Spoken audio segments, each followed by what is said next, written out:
Good evening, and my name is Christina Hildebrand. For those of you who don't know me, I am the president and founder of A Voice for Choice Advocacy.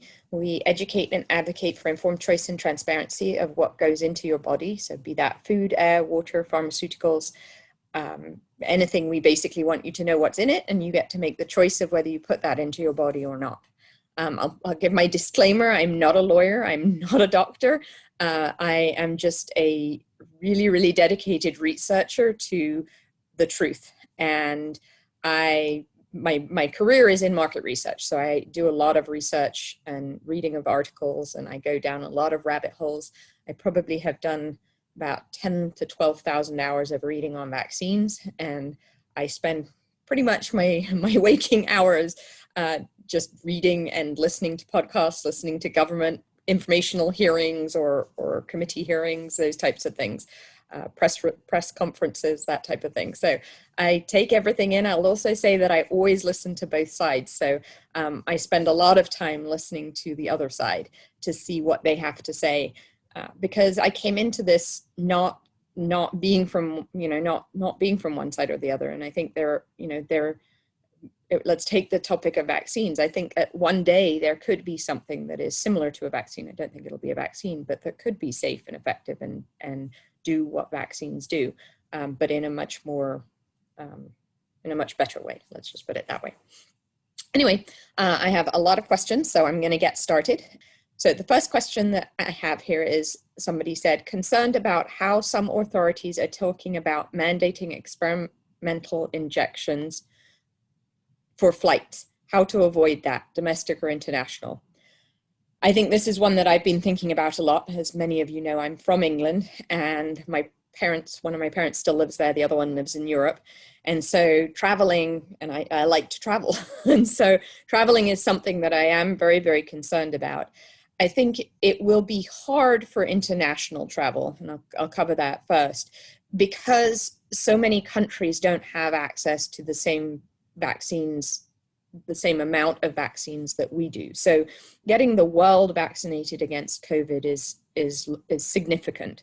So I think it's going to be harder. Having said that, I mean, Qantas Airlines has said that they will not take anyone that's not vaccinated once the vaccine comes out.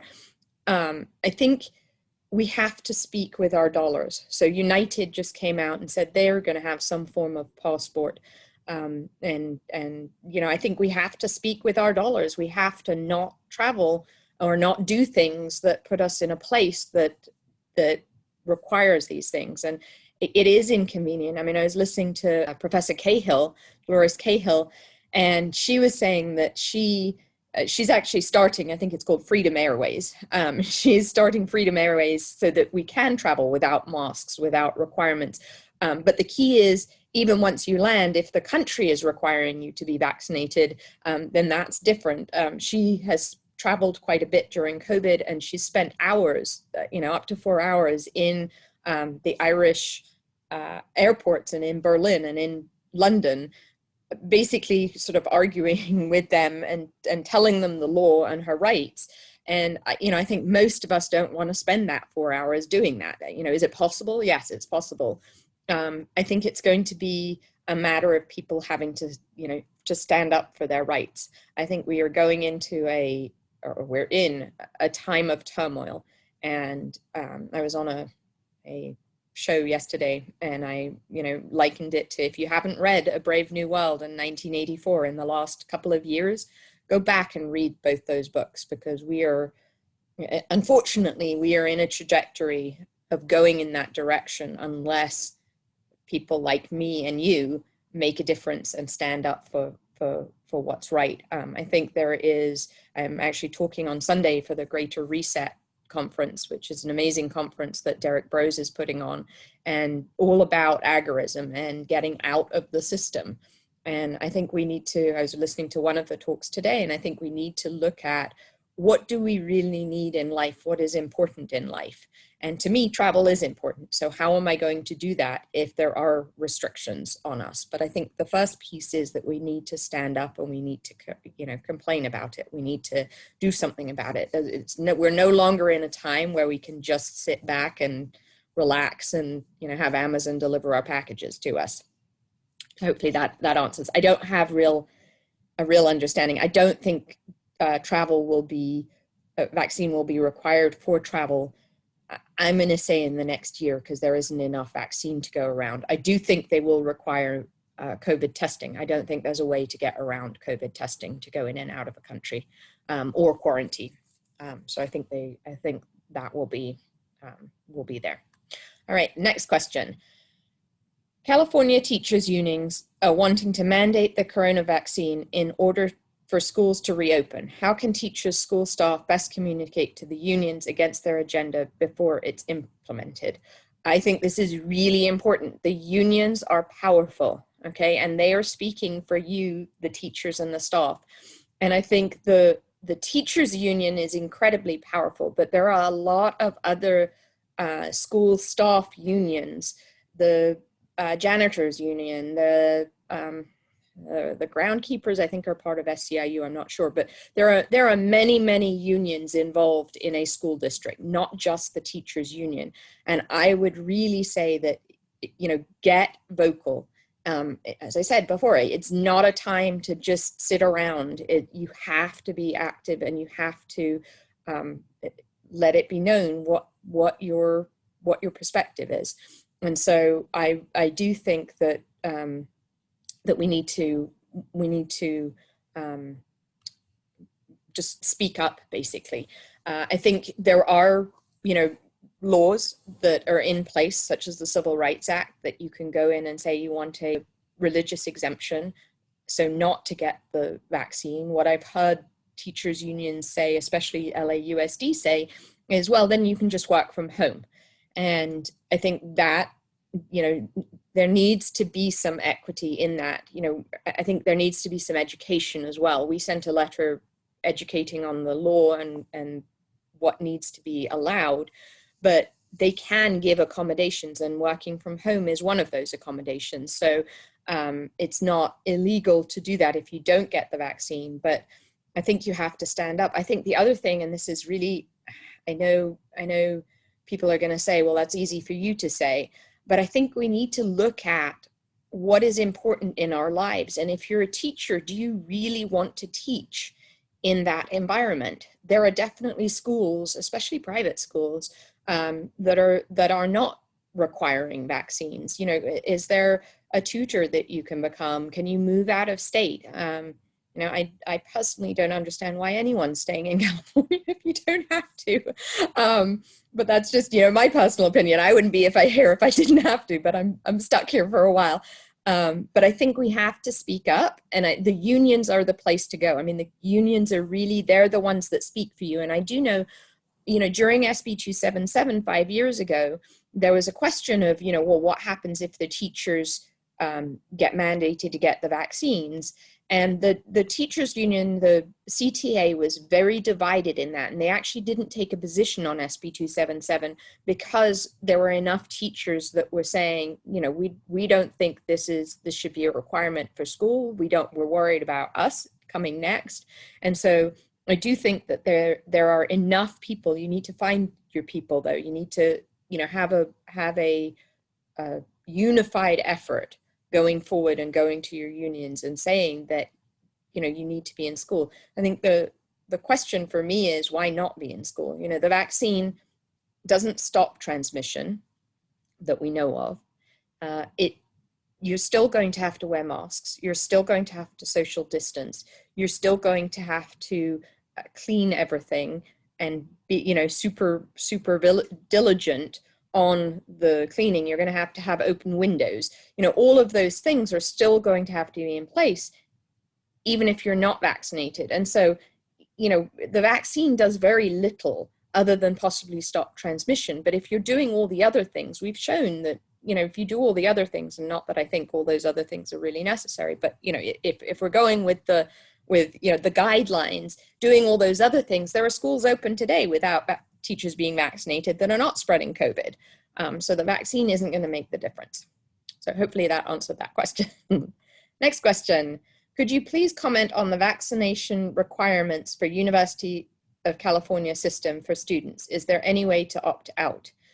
So the University of California and the California State Universities have similar requirements. Neither of them have a non-medical exemption. So they don't have a religious exemption or a personal belief exemption other than for the flu shot, which is I'll talk about that separately. But the requirements, the two universities have different requirements. If you Google or search University of California vaccine requirements, and then if you Google vaccine exemption, that brings up the requirements. And I think University of California definitely has the MMR, definitely has varicella, which is chickenpox, and then they have, I believe, meningococcal for those on campus. In order to get out of those, you need to have a medical exemption, and it needs to be on their form. So it can't be the same exemption that you used for K through 12 school. For the flu vaccine, and one thing I should say about the medical exemption is that for their medical exemption, you can have a physician's assistant or maybe it's a registered nurse. I think those two, but there is nursing piece of it that can write the exemption, not just doctors, which is different from the K through 12 in California and in most states. The flu vaccine was a requirement for those coming on campus, but very few have come on campus. And we and other organizations were able to get, and the unions were involved there too, were able to get a religious exemption put in place for the students as well as the staff. So the staff had a religious exemption because under the Civil Rights Act, they have to have that. And basically we argued that it was religious discrimination if you didn't have it, the same thing for the students. So for the flu vaccine, you can, and the flu vaccine was only in place for this year. We'll see if they repeat that or if they add the COVID vaccine. If they add the COVID vaccine, I do believe that they will add a religious exemption. That's what we've been told. So hopefully that answers that. Next question. Hi, thank you. I work in a school. What are my employee rights if I want to deny COVID testing, masking, and contact tracing? Unfortunately, very little. So those things, COVID testing, masking, and contact tracing, are considered similar to, for example, a TB test that you're required to have if you work in a school. They're similar to fingerprinting, which you're required to have to work in a school. They're seen as public health measures that are needed, required at this time. And so there really isn't much you can do. My answer again is this really where you want to be working if you're concerned about that? I get that it's people's livelihood. Don't get me wrong. I understand it completely. But that's the question I think we have to be asking ourselves at this point. Do we want to be a part of the system or do we not want to be part of the system? And it's not something you can decide overnight. It's not something that's going to happen overnight, but in the long term, do you want to be part of this system, which is going to keep on cracking down? I don't see this letting up. I think it's going to be similar to 9/11, where, we had security things put in place after 9/11, and they haven't gone away.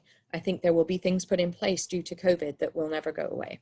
As for COVID testing, my answer is get a spit test, a saliva test over a nasal test.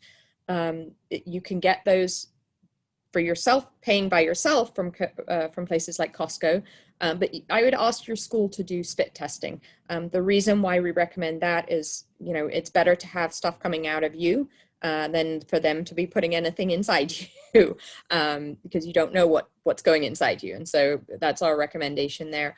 Masking, I highly recommend the True 47 masks. A Voice for Choice Advocacy did a huge shipment when I spent the weekend shipping out. Of their mesh masks. So they're mesh silver masks, and they're coated in silver. So the stuff that you're breathing out dies, the bacteria dies, so you're not breathing it back in, but their mesh masks are extremely breathable, and you can live off them. Contact tracing, the school has most of your information and your the kids in that school information. So, I don't think there's much of a way around that either, unfortunately. Okay, next question. Do you think that the only way to opt out in the near future of the COVID vaccine will be to live somewhat remotely and be more self-sufficient. So I definitely think if you do that, you have a better chance of sustaining yourself. I think it really depends. So I think the vaccine is something. Let's just take a step back. The vaccine, all the COVID vaccines, number one, we don't have enough. I mean, even when you take Joe Biden's wish to vaccinate 100 million, have 100 million vaccinations in 100 days. 100 million vaccinations is 50 million people actually up to date. The US has 328 million people in it. Children are not going to be vaccinated in the very near future because the clinical trials haven't even properly started. I mean, they don't even have enough kids in the clinical trials. I think for people right now, I think the people getting vaccinated are the people who want to get vaccinated. I think in the longer term, it really depends on these variants. I mean, we've already seen Moderna has said that one of the variants doesn't work with their current vaccine. And so they're creating a third booster dose of different variants. And so the real question is, how many of these booster doses do we have to have in order to get rid of this thing? And what's going to happen to people? You know, the Moderna vaccine is known on the second dose to have much worse side effects than the first dose. And so what happens on the third dose? I mean, you know, can people really do that? What happens when these people are actually exposed to COVID? We have so many questions that are left unanswered, but I think right now, my opinion is that you will be able to decline the vaccine for probably another at least 6 to 12 months before they've got enough vaccine to vaccinate everyone in the US. And that discounts not having a third dose. So I think there's a lot going on before we get to that point. But yes, I really do believe getting off the grid is a very good thing to do and as much as possible. Now, you know, I personally can own you know, I because of who I am, where I live, and all the rest of it, you know, my going off the grid is different from somebody who can buy and move to, you know, some acres of land in a different state. I think California is probably one of the worst states to be in right now. But, you know, I have my garden growing and growing vegetables, you know, get together with local people that have similar views to you and work out how you can sustain yourself off, you know, more off the grid. Doesn't mean to say it's not a black and white situation. It's how, you know, how far off the grid can you go? All right, hopefully that answers. Okay, next question. My parents feel the need to get the COVID vaccine as they are afraid and think their lives will be saved and not die from COVID if they get the vaccine. My father has an appointment at Kaiser for the jab mid-February. What's the best way to get them to at least delay until the experimental vaccine has more data available? So this one hits very, very close to home. So my father lives in London, and I have probably talked him off the ledge 3 times. And about a week and a half ago, he called me and he said, Christina, I'm going in to get the vaccine. And I again tried, you know, to convince him that it wasn't a good idea. I mean, you know me, I've shared everything with him. And I think part of it is that he doesn't live close to me. And, you know, I talk to him once a week, and I'm probably 10% of his information, and probably 30% is his doctors, and 30% is the news, and, you know, the other whatever percentage is his friends. And he went and got the vaccine against my approval, so to speak. I think it is really hard for elderly people and people in general, but I think they are feeling extremely scared. You know, my father made the decision. The first time I talked to him, I said, well, would you be part of the clinical trials? Because if you wouldn't, then you should not be part of this. You should not get it until at least 6 to 12 months in, and you are sure that the vaccine doesn't have side effects. And he takes medications. He has two immune compromising conditions. And I said, and he at the time, which was probably about 4 months ago, he said, absolutely not, I would not be part of the clinical trials. I talked to him about, well, what happens if this causes cancer? What happened? We have no, the whole replication process. We have no idea, what else replicates in your body? Cancer cells. We have no idea whether it causes cancer or not. We have no idea what it has to do with how it interacts with other medications. I think my father probably made the most informed decision he could have made, but the fear factor is huge, and the fear factor is overriding. My father knows that it doesn't stop transmission. He's still going to have to wear a mask. He's still going to have to do all these things. It's fear, and so I will tell you, it is incredibly hard for people that have that much fear. And my father said to me, I thought about that question really, really hard, the question you asked me of whether I would want to be in the trials. And at this point, after doing all the research, my answer is yes, I would. Actually, I don't mind being part of this human experiment. And that to me was shocking, honestly. I stayed up all night worrying about him. And I've come to peace with it now.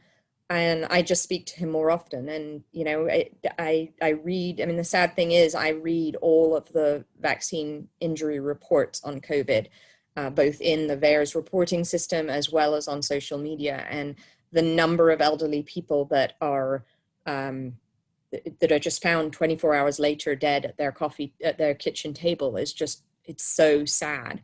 I've sent those to my dad, and I'm hoping he'll read those before he gets his second shot. Although my understanding is that actually the second shot, if you don't get the second shot, you may actually be more vulnerable than if you don't get the second shot. So that's something that I'm researching at the moment. But I would say, have them read. There's on our Telegram channel or Facebook channel, we posted probably a couple of days ago, there's a Prezi, P-R-E-Z-I, document that basically somebody has gone through all of the social media posts on reactions to the vaccine. And they're incredibly sobering and depressing, actually. But I would recommend having them read those. I think the key question I would ask is, are you willing to be part of the experiment? What happens if you die after it? I know my dad's answer is, well, if I get COVID, I'm definitely going to die. And I've explained the numbers, and that doesn't, the fear is there. I think having constant conversations with people as well that you love, but also understanding, ultimately they're grown adults and they have to make, as long as they're making an informed decision, there's not much we as people can really say. So I spent a lot of time on that. I'm sorry. I just hit a very personal note there. Next question. Could you please share your opinion on people with autoimmune and neurodegenerative diseases receiving the COVID vaccine? The answer is, we don't know. We really don't know. These clinical trials have not been done among unhealthy people. They're done among healthy people. We have no idea what the effects are. Even among the healthy people, we don't. We've only had 4 months worth of the trials. Usually vaccine trials are 12 to 18 to 24 months. So the answer is, we have no idea.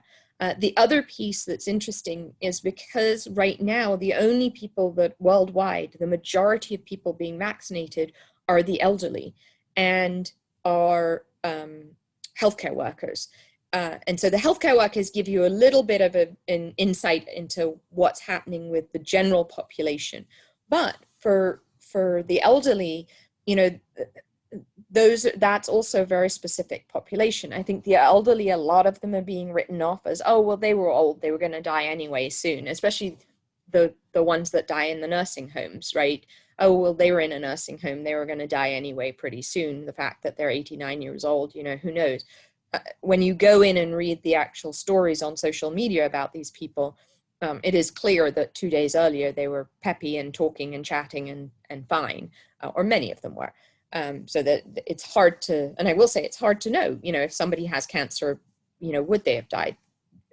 But it's just strange that it's so close to the number of the people. It's interesting, in Norway, they recommended not giving the COVID vaccine to the frail elderly. And I think that speaks to autoimmune and neurodegenerative diseases. I think any issue you have, any illness you have to question, because these vaccines have not been tested on those people.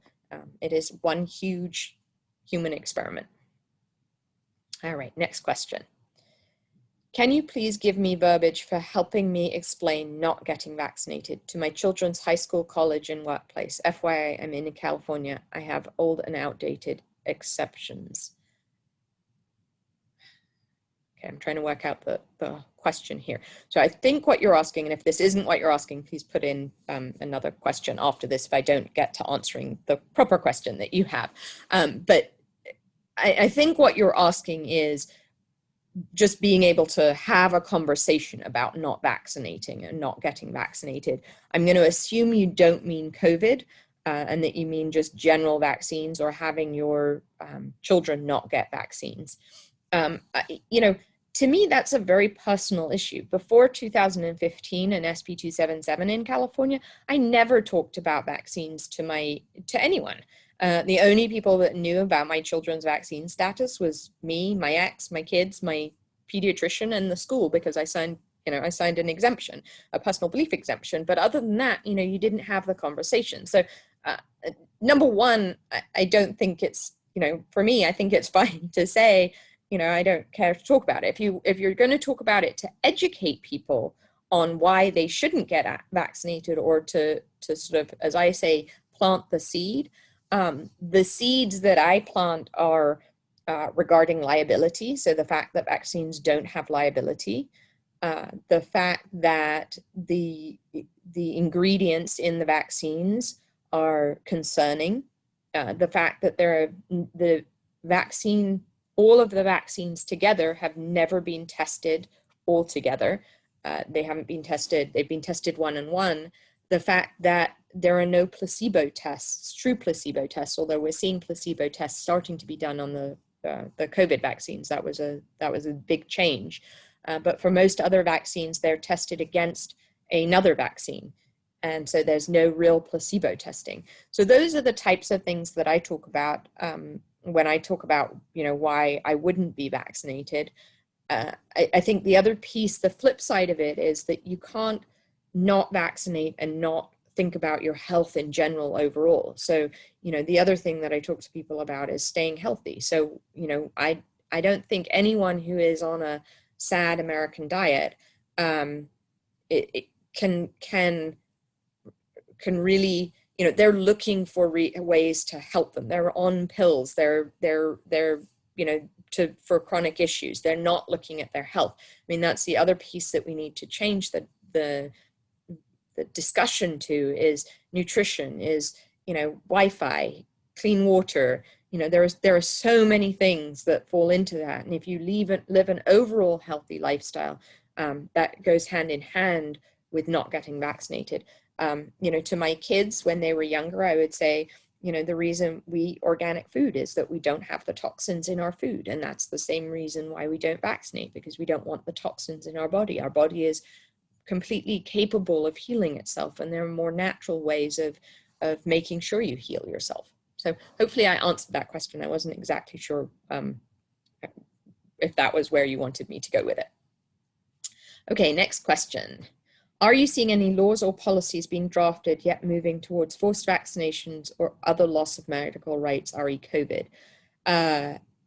Yes, yes and no. I mean, it's interesting. So I'm assuming you mean sort of mandates on a state and federal level. I don't think those will happen. I think we will, I've said this quite a few times, but I think we will see societal mandates. And what I mean by that, it's things like not being able to go into a store without vaccines, not being able to fly without vaccines, not being able to do X, Y, and Z without vaccines. I think that's much more likely than a state law. But are there laws on the books? Yes, New York, for example, has a law that would mandate the COVID vaccine. Although having said that, our we have a law here in California, AB 262, which was passed in 2019, and that allows the local county health officer to put in place any action, to take any action that they deem necessary in the time of an epidemic. An epidemic is 3 people having something, or the possibility of an epidemic. So our local county health officers have a huge amount of control and police power.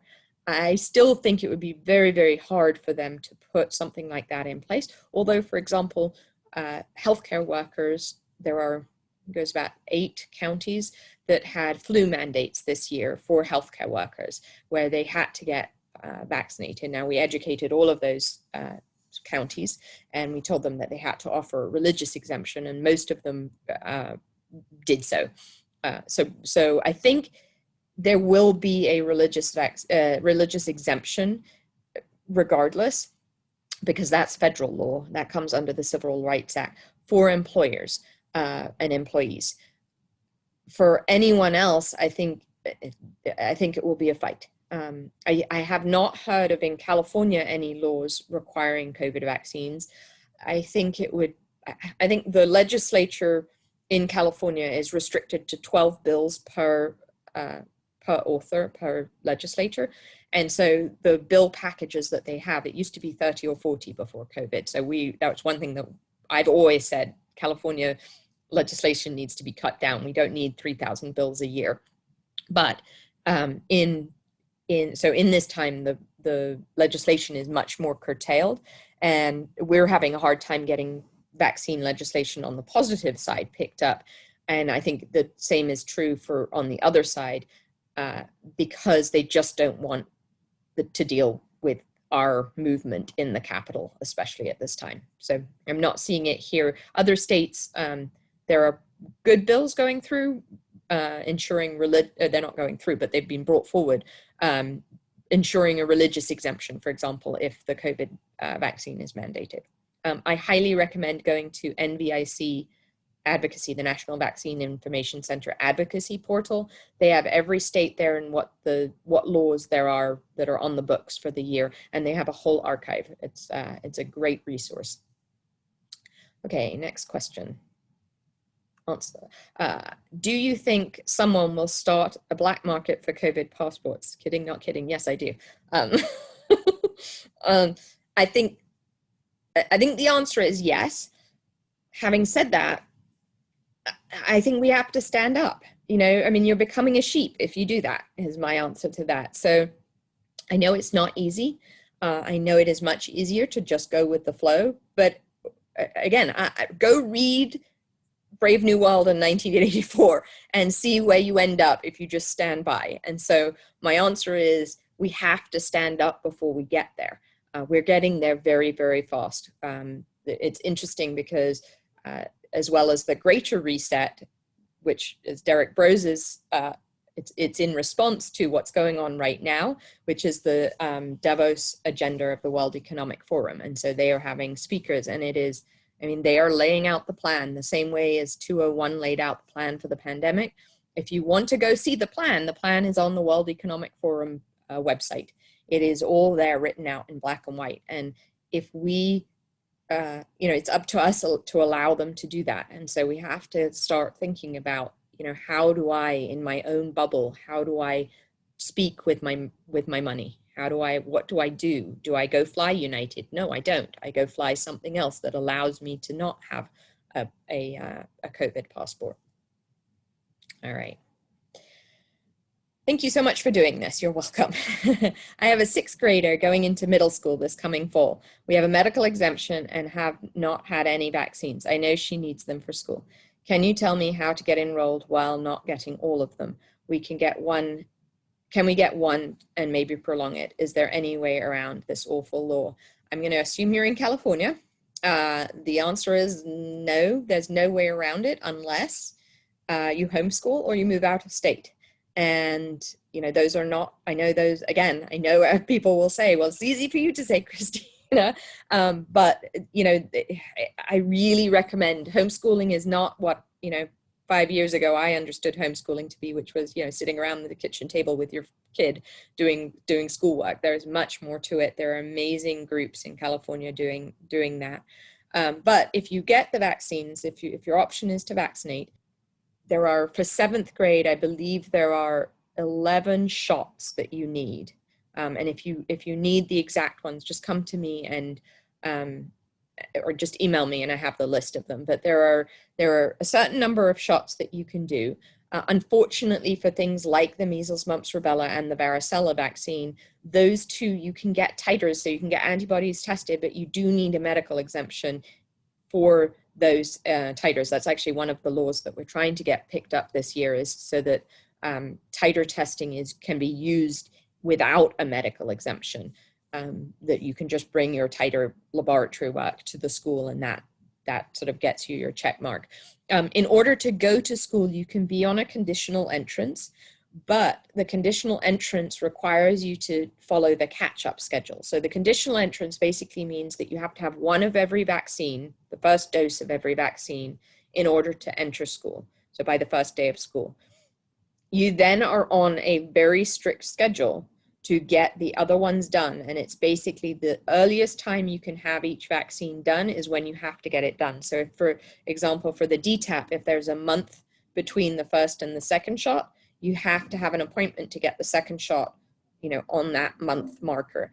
And if that's also the same time for your it's not your second MMR would take longer, but for one of the other vaccines, for your polio vaccine, let's say, if that's also the time, you would have to get that shot at the same time. So if you're going to do the vaccinations, which, I really highly recommend looking into homeschooling or moving, but if you're going to do the vaccinations, my recommendation is that you actually start a long time in advance so that you can do them really, really slowly. But if your child has had a medical exemption, I'm assuming that they have a true medical reason for not, for not getting the vaccines. And you're the only one that is left with that child if they're vaccine injured. You don't get any support from the school. You don't get any support from anything else. There's the only one other thing is if your child has an IEP, and you didn't mention this, so I assumed the answer was not, but if your child has special needs and has an IEP, then vaccines are not required to continue with school. Next question. We are seriously thinking of an out-of-state move. We have a state in mind with all 3 exemptions intact. What about federal vaccine mandates? Is this out-of-state move futile? I do not think the federal government can mandate vaccines for schools. It is definitely a state-by-state issue. I think there would be a huge uproar in Congress and in the House of Representatives if that were to happen. Can they mandate, for example, like what Joe Biden did with the mask wearing? Can you mandate vaccines to be required on federal land? Yeah, he could do that. They could do that. But I don't see this happening, and I don't see federally it happening without a religious exemption. I think there's, if we get to that point, we have lost all hope, honestly. We need to find a different country in a different world. We should move to Mars or the moon. So I don't think an out-of-state move is futile. I do think, I would look at what I would go to NVIC advocacy and look at what that state has been doing recently for vaccines, whether they've had bills, pro or con bills on the vaccine issue, just to know whether you're fighting for it. For example, Colorado is one that has been fighting it for the last 3 years. And so I personally would not move to Colorado, because you're going to be in the same fight as California. And I do think they will, they probably will end up losing their exemptions, just because it's been such a battle at some point. I'm not saying it's inevitable, but at some point. So I would definitely look at what just having the 3 exemptions today doesn't mean anything. My rule of thumb for people when they ask me is that you have at least 2 out of the 3 parts of the legislature, so the governor and the 2 houses, that you have 2 out of 3 has a Republican majority. Unfortunately, it is a partisan issue, and the completely Democrat states with the supermajorities are the ones that have lost their exemptions. All right, next question. What state do you think is most free? Our family is seriously considering a move from California. So this kind of ties into the last question. I think, so 2 out of 3 Republican.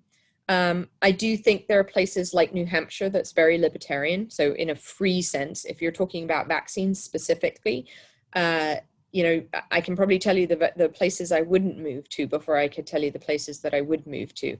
I wouldn't move to Arizona. Arizona, while they have some amazing legislation in our favor that's put forward every year, they are fighting the religious exemption legislation as well. I wouldn't move to, clearly not to the ones that have removed the exemption, the religious or personal belief exemption. So I wouldn't move to New York. I wouldn't move to Mississippi, West Virginia, Maine. Washington State still has a religious exemption for all of their vaccines, but they're definitely fighting it. Oregon fights it often. Texas is interesting. Texas is a place where 5 years ago I would have said move to, but so many Californians are moving to Texas that it is becoming, and they're moving because of jobs, not necessarily because of the vaccine or health freedom issue. And so Texas is becoming more and more blue, and that becomes, you know, an issue because of the vaccine issue, and they've been fighting it there. So I think the other, you know, what's the most free state? South Dakota is, I mean, their governor is fabulous on this front. They are the only state that has had a bill, hasn't gone anywhere, that would have removed the requirement for vaccines to be a part of the school entrance. So in every state, and I think it's crazy, this is actually my ideal bill in every state. I don't think any medical treatment should be tied to education or to being able to go to school. And so South Dakota actually had that bill be brought forward in their legislature, that it would remove all vaccine requirements. I mean, you know, the answer is, if vaccines are so great, people would get them anyway. You don't need to mandate them for school or require them for school. All right. Next question. Obstetricians are telling their pregnant moms to have their family get the vaccine, and pregnant moms are being given the vaccine too. Any advice? Yes. Don't do it. I think you have to recognize that the biggest piece of this is it doesn't stop transmission. We don't know that it stops transmission. And so if it doesn't stop transmission, then who are you protecting? You're not protecting anyone. And so the fact that pregnant moms are being told to get it, to me, is criminal, honestly. There were no pregnant women in the trials unless they got pregnant during the clinical trials. And there were only 23 pregnant women out of the 40,000, probably 70,000 people. I think it was 23 out of 40,000. And then I don't know how many there were in the other one, maybe 17. But it was an extremely small number that have gotten pregnant. The biggest issue for me is these mRNA vaccines are based on replicating cells. What are you when you're pregnant? You're replicating cells. Your fetus is replicating cells. There is nothing that says that this doesn't go through to the fetus.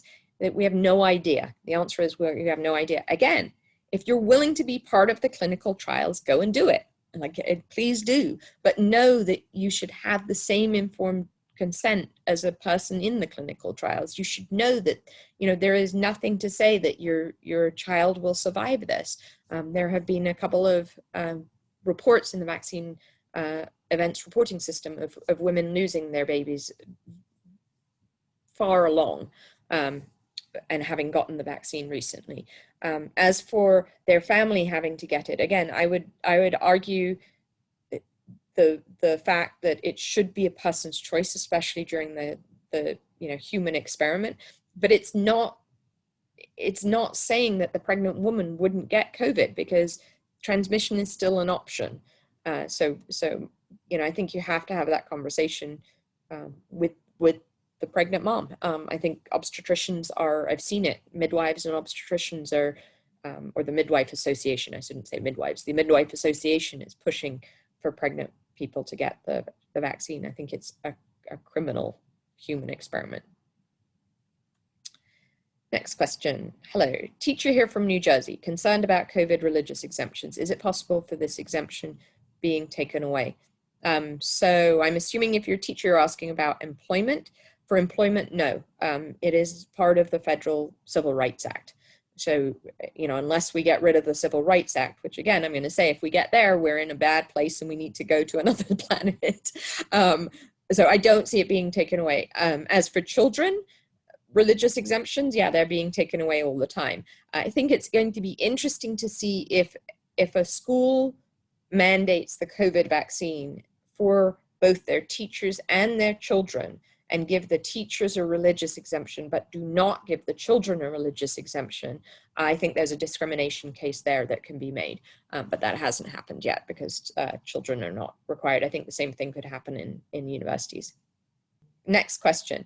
Can you please confirm that an IEP will exempt my child from vaccine requirements? And please advise on this exemption. Yes, so if you have an IEP, your child is exempt for as long as your child has an IEP. And if you have issues with this, I would highly recommend, you can email me. My email is christina@avoiceforchoice.org. You all have that. But the organization that we refer people to, which is amazing, is Educate Advocate. And they are educateadvocateca.com. And they work with special needs parents on this issue and other issues, but they are a truly amazing team, and I highly recommend them for any issues that you have. If you go to educateadvocateca.com, they also have a section on SB 277 that goes through the why vaccines can't be required, and there's a sample letter on there and stuff like that. All right, next question. How can we actually stop vaccines from continuing to harm us in a big way? The pharmacies have no right to push this on anyone. I'm assuming you mean the pharmaceutical companies. We have to stand up and fight, and we have to talk. We have to get the word out. I think the biggest way to fight this is to speak, and to speak to anyone and everyone that you can. I think COVID and the COVID vaccine, I see the silver lining there. I think it's amazing what has been created. I mean, this time last year, even, we didn't have as many people who were not aware on the vaccine issue talking about vaccines. You know, we were handed this time, and you have to take advantage of it, and you have to talk to people. I mean, I have so many people come up to me, and they never, you know, they're fully vaccinated their children, but they've said, oh, I don't want to take this vaccine. I don't want to be the first person to take this vaccine. You know, I'll wait until the clinical trials are done and the FDA approves it all the way. That is a seed, and that's the seed we need to water so that it flourishes and the corruption is made clear. I think that, you know, I'm not politically inclined either way. I didn't care for Trump. I don't care for Biden. I am an agorist at heart, so I'm very, very libertarian with the lowercase l. I don't think that, you know, the government is responsible for any of this. I don't think our president is responsible for any of it. I look at the amount of lobbying money in the system, and that's what's responsible for what's happening. And the only way we can change that is with our money, is with our dollars and cents. And our mouth, our talking. We have to tell people. And this, you know, we have been given a gift, I would say, with COVID. It's, you know, in many ways horrible what's happening to our world, but in many ways it gives us the opportunity to have conversations. And you don't have to be that educated on the issue to have those conversations. It's really getting people to research more. It's getting people to understand the pharmaceutical industry. You know, one of the other things I say to people is, okay, so you don't trust J&J for their opioids. You don't trust Merck for Vioxx. You don't trust, I mean, you look at the amount, the billions of dollars that they have paid out, but for vaccines, they're God. Like this, you know, why would a company sell on one side and you know, be God on the other side? It doesn't work that way. I'm sorry, there's no way it works that way. So yeah, talk, open your mouth is my answer. Okay. Would you say people are not given fully informed consent on these new shots when they assume the shot will allow them to be immune and safely go out? What can one say to them without creating a cognitive dissonance with them who only listen to mainstream media. I think it's an issue. I think mainstream media, I think doctors, I think, you know, as I saw it with my dad, I think people are clued into that. The people that are clued in are sort of focused, and the fear mongering is huge. I don't think anyone is fully informed on this, because I don't think, unless they're in the clinical trials. I've read the clinical trial informed consent sheet, and no one is getting that information that is being given these shots. They're getting some of the information, but they're not being given information, for example, that they're not getting a definition, for example, of the emergency use authorization, that these are an experiment. I mean, in my perspective, they should be given the same consent as if they're in a clinical trial, because that's what they are. I mean, these people are asked to be followed up for 2 years after they get the shot. So it is not. They are being told, I don't know that they're being told that they're immune. I think they know that they still have to wear the mask. So, you know, to me, if you've got the vaccine and you think you're immune, why the heck are you wearing a mask? Why the heck are you going outside and social distancing? I mean, it's been made very clear. And so those are the questions I would ask. You know, if you're vaccinated and you're immune, then why not go out and not social distance and not wear a mask? But that's not what they're being told. Hopefully that answered that question. Next question. Someone in the Weston A. Price group said the religious exemption may be nullified by a law at the federal level. Is that possible? I kind of answered that question. I think it will go against the Civil Rights Act. Could it be done? Yes. I think, God, if we don't fight that one again, we're in a place of really bad place. I think then our religious freedoms are completely gone. I mean, are there Democrats that would like that? Yeah, absolutely, there are. I think, you know, I think we need to, I think it will be harder for, I don't think as many states will put up with that. I mean, it has to be passed, you know, the law has to be passed. That's not something that I see Biden being able to put through as an executive order and it's standing. But, you know, is anything possible? Anything's possible these days. So we'll see. Another question. Do you believe that once we start seeing more adverse reactions, death due to the vaccine, they may course correct and not mandate it for travel, schools, work? It's an interesting question. I think the answer is yes. I think currently, as I said, we're seeing a lot of adverse reactions and deaths among very elderly people and people in nursing homes that can be easily written off. I think once we get into the general population, I think we will see it. I think the question, though, is that we have, I think there are 200 COVID vaccines in the pipeline.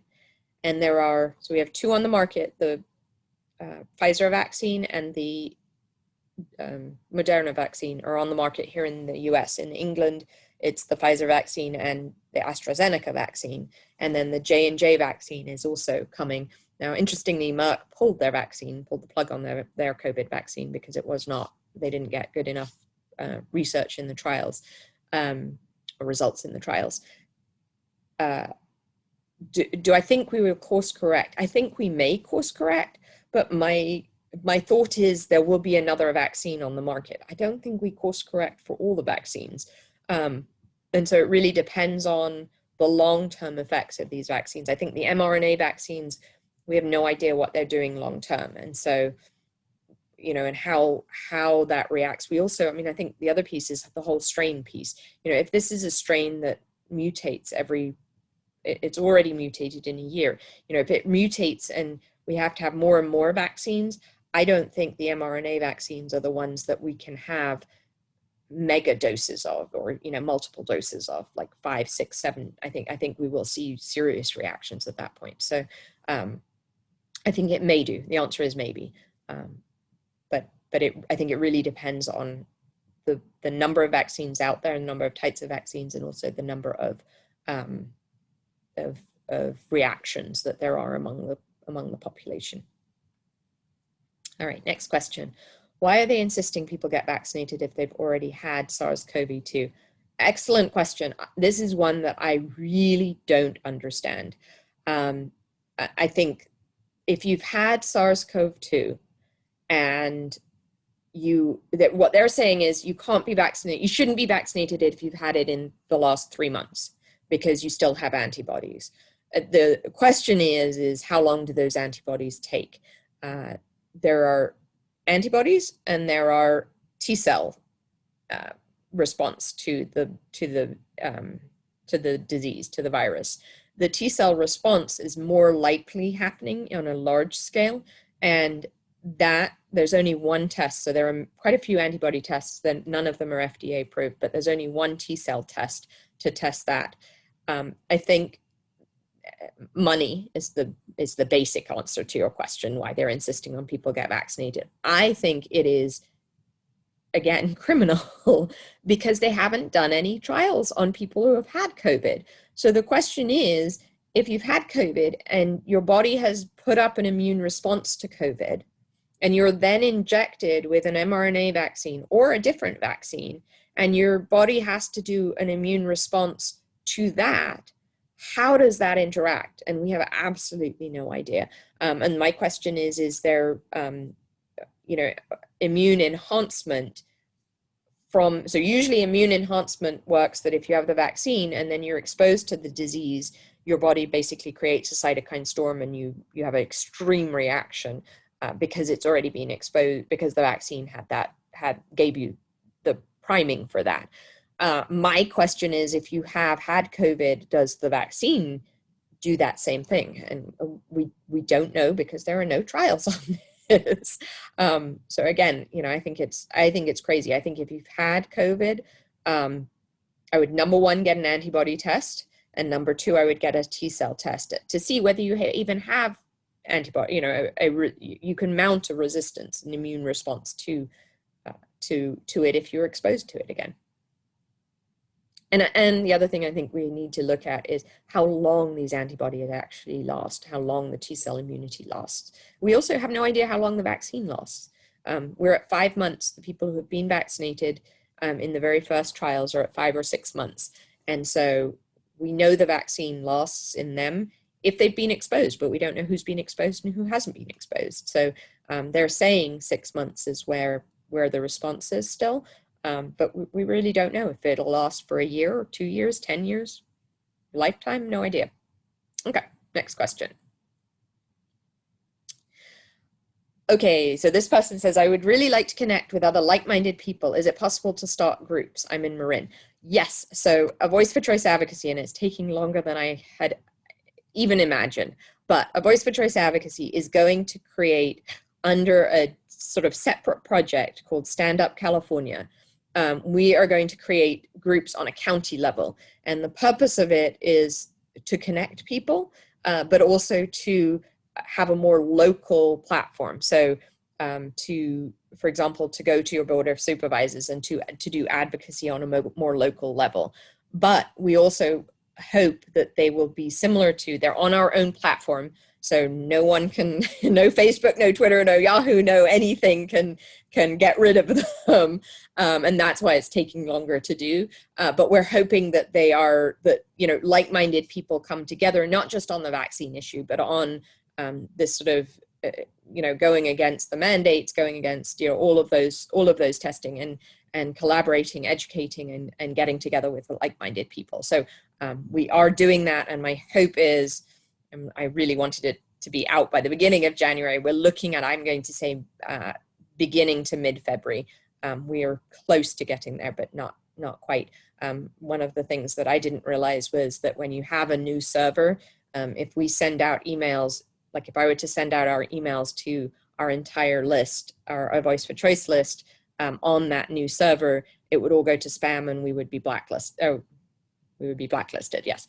And so we need to do it very slowly, but we will be sending something out. And yes, absolutely. I think local connections are huge. Okay, next question.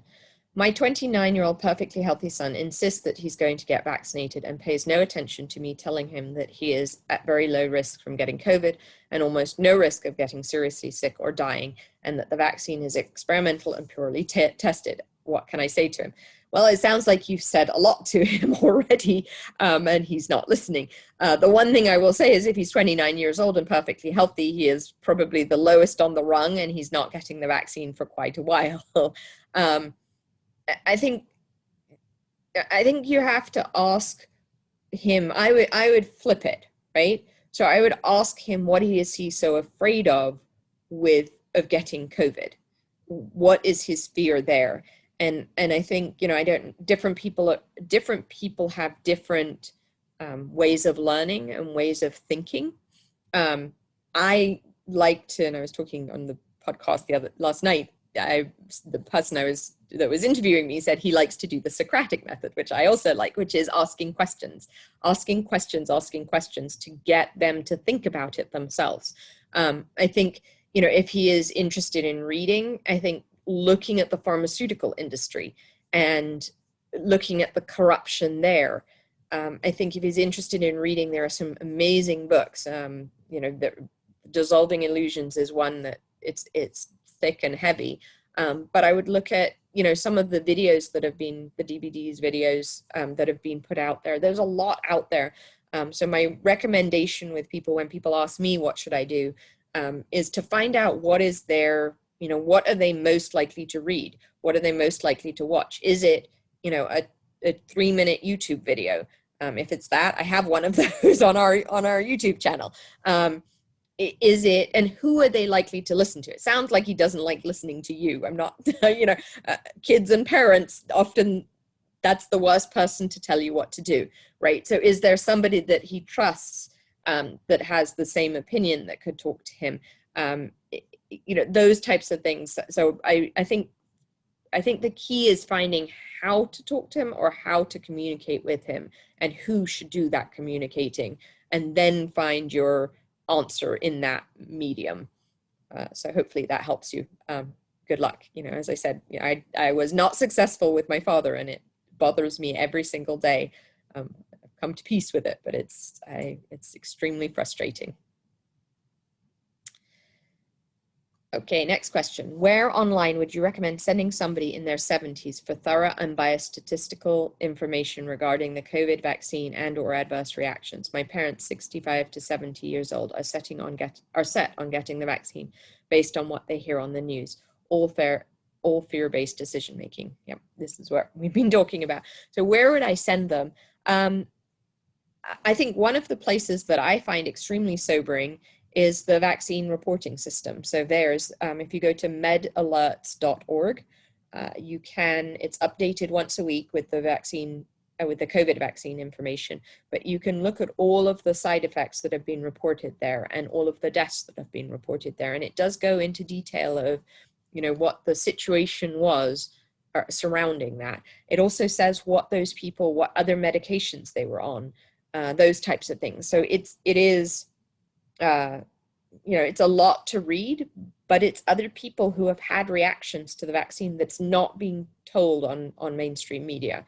I would have them read fully the emergency use authorization summary, which basically goes through all the clinical data that they have until then, knowing that it's only based on 3 months worth of data, 2-3 months worth of data. And go through those, because it says, you know, possible reactions. I would also recommend, you can get a polyethylene glycol, which is PEG, which is what people are having the reactions to. You can get a allergy test for that. I would absolutely recommend them to do that, because many people have allergies to PEG. And if they are allergic to that, they shouldn't be getting to the vaccine. I mean, that's written black and white on the CDC and FDA recommendations for this vaccine, is that if you have had a previous reaction to any ingredient, you shouldn't get the vaccine. So those are some of the things that I would do. I think it's very hard to find unbiased information on this. I think there are some people that have, I think the problem there is that once you start going down, you either listen to mainstream media and are pro-vaccine, going to get the vaccine, believe the fear. And I think the fear weighs out the actual adverse reactions or anything to do with the vaccine. I think the fear of getting COVID is much greater than the fear of getting the vaccine. So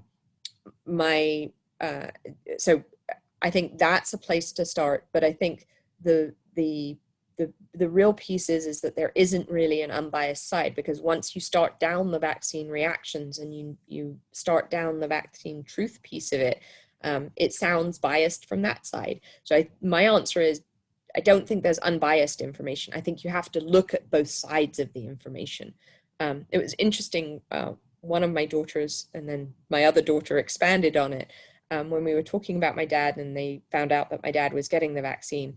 My younger daughter said, I don't understand why he would do that. Why would he want to be part of an experiment? And we talked about it more, and she said, you know what? This is where it's at, is there's a forest with a bear in it. And you know there's a bear in it, and that bear's COVID. And you, me, would go into that forest and you would be completely prepared, and you would know that there's a bear and you would be able to deal with the bear. In the next forest, it's a forest where we don't know what's in that forest.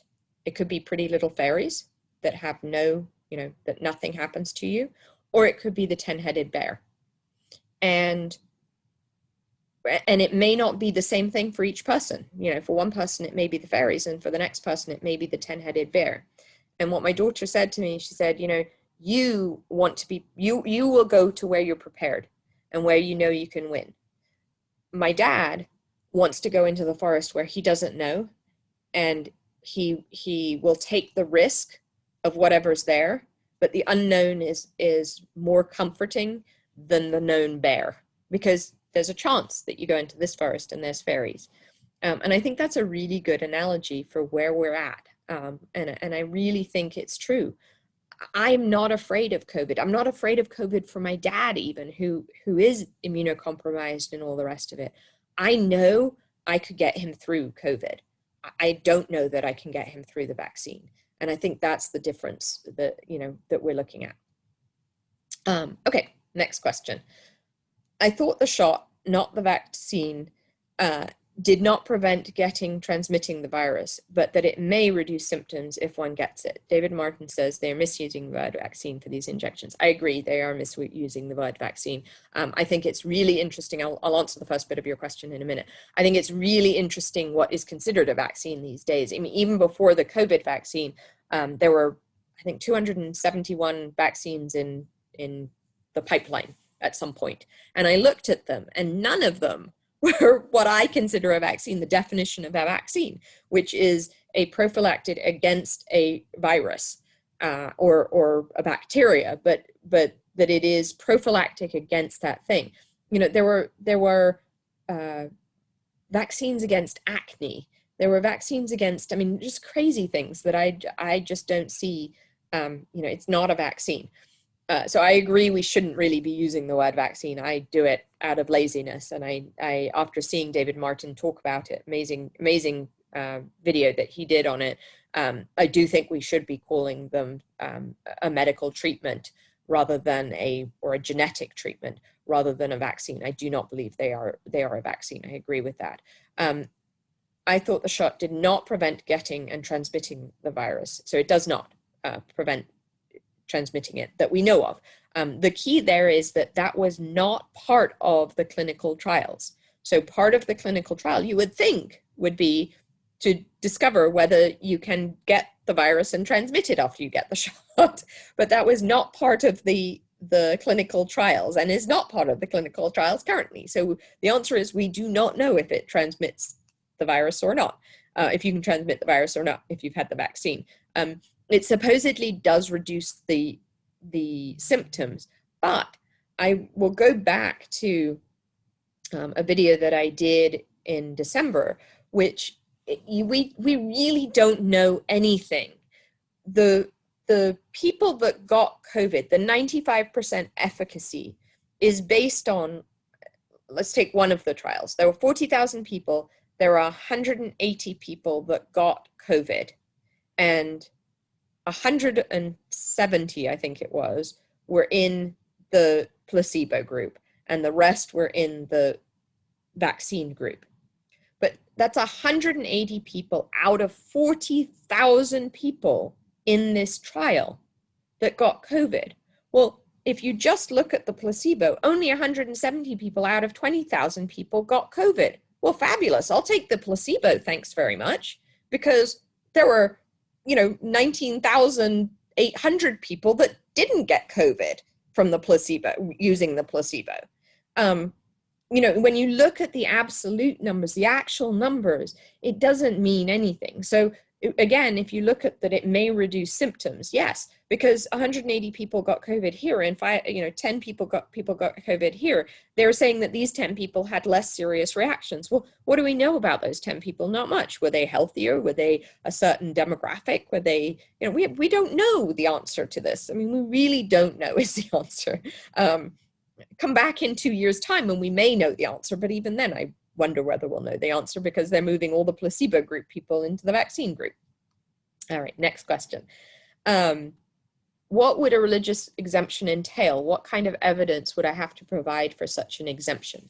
So most religious exemptions, you have to describe your religion, your religious beliefs, and the key word is they have to be sincere.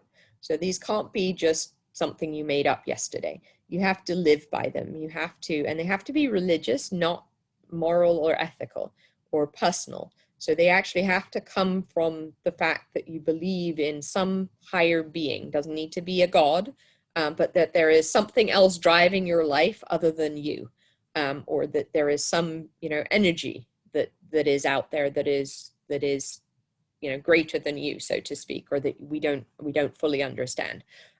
You can't just say, oh, I don't want toxins in my body. That's a personal belief.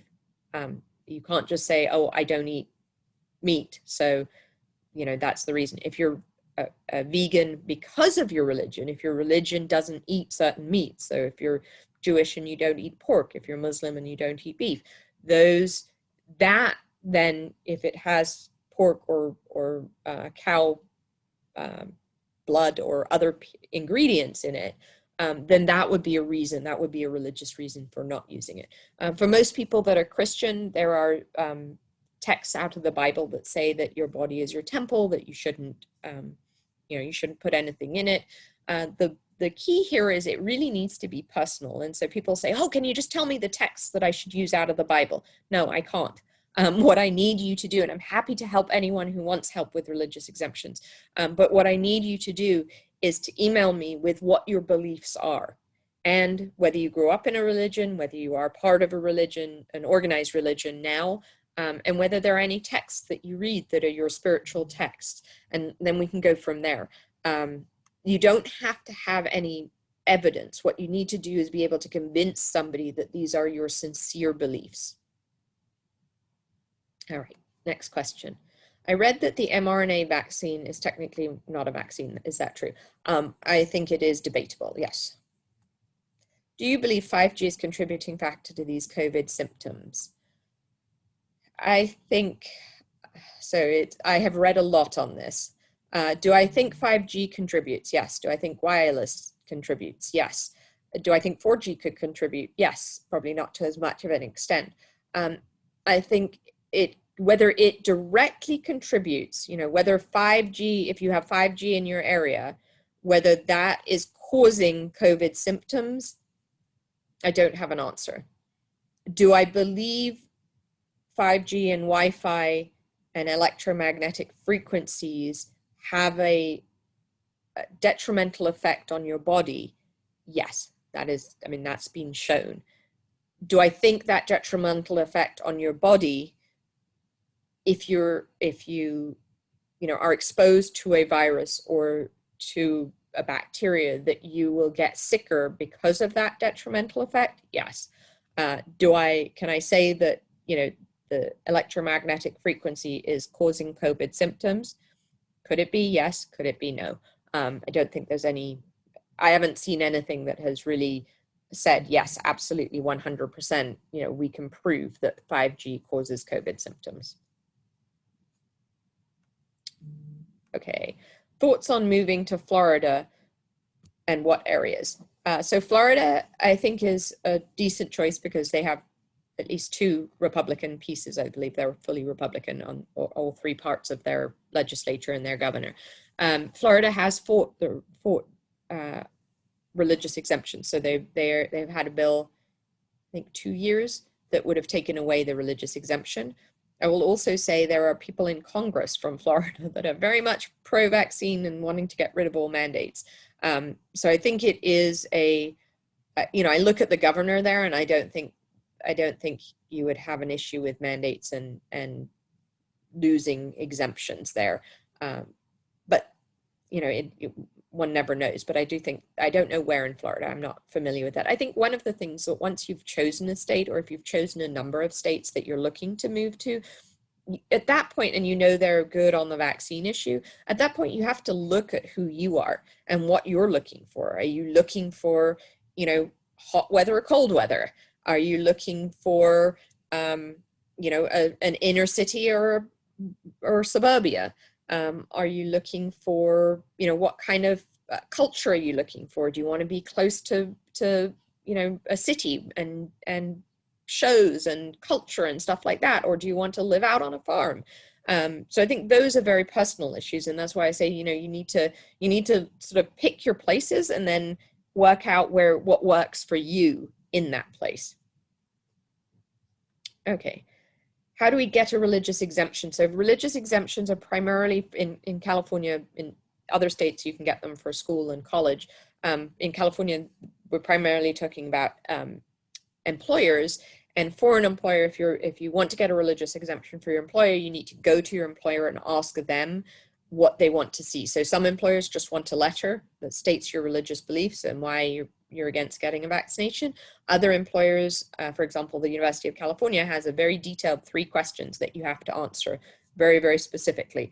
And so you need to answer those specific questions. So really what you need to do is go to your employer, and if you're in this position, and say, I want to get a religious exemption. How do I go about that? And they should tell you what the answer is. Okay. Next question. Do you still think the J&J vaccine is the best of the 4 being offered in terms of safety? I never said it was best in terms of safety. I said out of the 4, it is the only one that is using a methodology that has been used before and FDA approved. So I still question the safety of all vaccines. I don't think that any of these are safe, and I wouldn't go with the J&J vaccine until it's gone through full clinical trials. But I do think, because it is based on the methodology that's used in a different vaccine that has been FDA approved and has gone through full safety and efficacy testing, that it may have the best chance of the 4. I would definitely, if I had to take one of them, I would definitely look at that one in more detail. But because it hasn't finished its clinical trials, we have no safety and efficacy data on it. So I would need to look at that first. Okay, next question. The Los Angeles Unified School District recent announcement for mandatory COVID vaccine for staff and students. Per your last email about the matter, can you share any other information? Did they respond to your letter? What are school employees to do at this time? Besides submit a religious exemption for the vaccine, what else can school staff do if they do not want the vaccine? So we sent a letter to LAUSD when the superintendent mentioned on a video that he was going to require students and staff to get the vaccine. We sent our letter for informational purposes, educational purposes. We did not get a response. We hardly ever get a response. What we usually see if we get a response is some change in policy. We did not see a change in policy. We saw a doubling down of this. I think it is extremely political. I think there is a lot more going on at UTLA, which is the teachers union, between them and LAUSD. And I think it was incredible last week. I was watching the Senate and Assembly School Education and Budget Committee, and it was amazing for me to watch it. I think the nugget that I got out of it was, or one of the nuggets that I got out of it, was Senator Pan sitting there saying we have to reopen schools before before teachers get the vaccine, because teachers are not going to get the vaccine for months, and we cannot hold up opening schools for the vaccine. Which, for Senator Pan to say that, I was just sitting there going, wow, this is amazing. But I think he's absolutely right. I don't think teachers will get the vaccine, or there will be enough vaccines for the teachers to get until April, May, maybe later than that. So I don't think those schools will be opening in this school year if that's a criteria. I don't think it can be a criteria. I think what are school employees doing at the time? So if you have a religious exemption, one of the things with a religious exemption, or even if you just decline the vaccine, your employer can do is give you accommodations. So one of those accommodations for people is to work from home. And what the LAUSD has said is it's only for students and staff that come on campus. And I don't know how they're going to not reopen the school until the vaccine, because a vaccine for students isn't coming for quite a while. And so, and I will say this is completely political.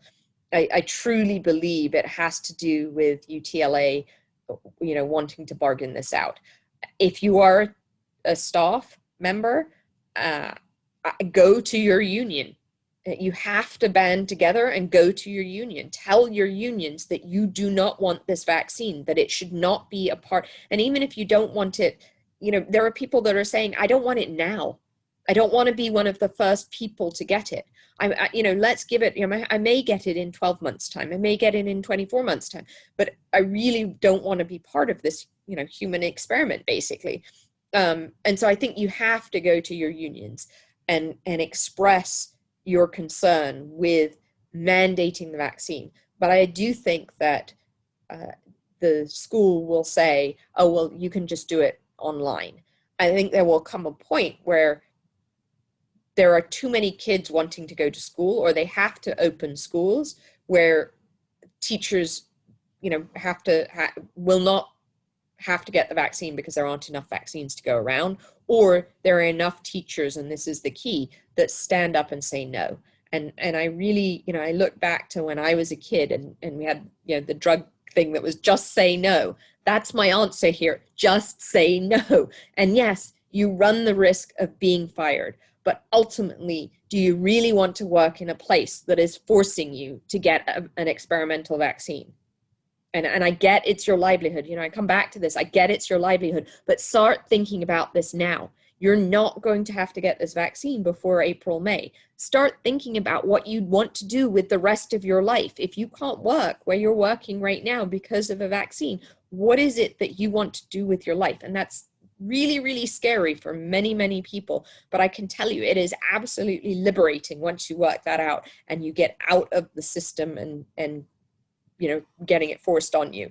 But I understand, I understand it's people's livelihood. And in this day and age, we have to do what we can. But I think there are, I really ask people to look at it and what are you willing to do? And we have to take a stand. All right. In your opinion, which European countries will require COVID vaccines for entry?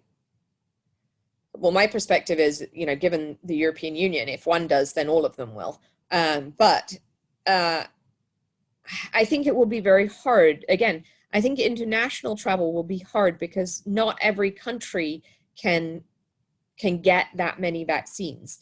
If you watch the World Economic Forum and the Davos, the Great Reset, they would like everyone to have a COVID passport. I think it will be more likely, and I think this they absolutely can do, that they'll set up rapid testing. And before you get on the plane, you have to do a rapid COVID test. And once you get off the plane, you have to do a rapid COVID test, and they both have to be negative. And then you may have to quarantine after that. But I think that is more likely, or you have to show some form of immunity. I think that is as likely to be put on sort of the list of what's allowable for entry, as well as the vaccine. I think the vaccine, I consider the vaccine like the global entry pass that you can get, or the TSA pass that you can get that puts you at the front of the line. I think a vaccine will do that. But do I think there are other ways that they can require it? Yes. but they can get around the vaccine if you don't have the vaccine, for example.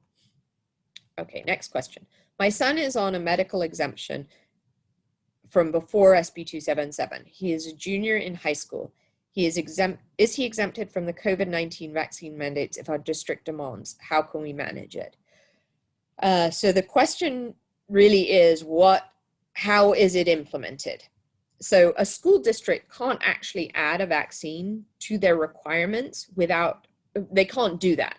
The only person that can do that is the California Public Health Department. If they do it currently, the way the law reads, the personal belief exemption should be allowed. However, if, for example, the legislature were to put through a bill that mandates the vaccine for school, they can also just have a medical exemption. And then the question, and no other type of exemption for school. And then the question, but that would have to go through the whole legislative process. Then the question becomes, can your medical exemption that is currently on file cover that? So when we've recommended people get their medical exemptions prior to this year, we recommended having the list of all the diseases and then also saying, and any other disease that may be added in the future or any other vaccine that may be added. So those possibly would cover it.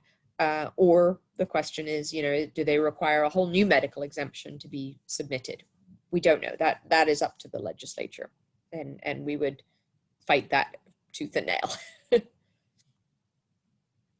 Okay, next question. If kids have a medical exemption in California and COVID becomes mandatory, will ME cover it? I just answered that question. Please recommend podcasts that you listen to. I listen to so much.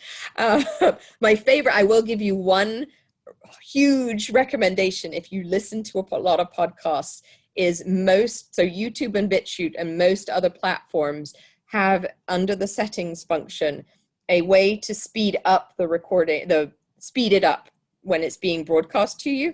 And I put it on at least 1.5 times as quickly, or you can even go up to 1.75, depending on how slow the person is speaking. But the wonderful thing about that is you can get through a 2-hour podcast in 1.5 hours if you do it 1.5 the speed, which saves a lot of time, which is what I'm all about. But what podcasts do I listen to? I love The Conscious Resistance, Derek Broze. I have people that I listen to more than podcasts that I listen to. I listen to a lot of stuff that revolves around agorism. So Vin Armani has done he used to have a show, which I was on a number of times, but he used to have a show. He does some podcasts. He's more into the cryptocurrency side of things at the moment. If you go back and watch his show, he had a lot of amazing people on the Vin Armani show. I listen to, what else do I listen to? I kind of listen to everything. I get sent a lot of things that people send me emails with things constantly, and I just go in and listen. A lot of what I listen to is really boring press conferences of our governor and other governors, and Senate hearings and those types of things, which they don't have the speed up version on them. So they actually have to listen to 4 hours of those. I'm trying to think what else I listen to. I listen to some Weston A. Price conference things. I listen to, I'm trying to think who else. London, what's his name? Brian Rose.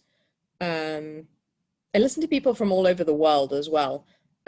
So there's, I don't think there's really a podcast that I subscribe to. I also, as I said, I listen to a lot of the other side. Like today I was in the car listening to NPR, and they were talking about schools and reopening and that kind of thing. So, I listen to the other side to listen to hear what they're saying about things. So I don't think I wouldn't say there's one podcast that I listen to every episode of, but probably Derek Broze is the one that I'm most consistent on listening to on a regular basis, and Vin Armani if he's on a show.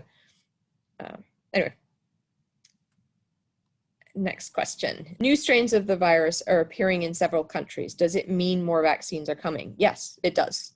So as I said, Moderna has already put together a third booster shot, which has some of the new variants in it. I am very questionable, and I really hope what I haven't seen is whether they're putting that third booster dose into their clinical trials, which again waters down their clinical trials, if they're doing a new arm of the clinical trial with that third booster dose, or if they have just decided that because the mRNA technology worked supposedly for the first one, that they're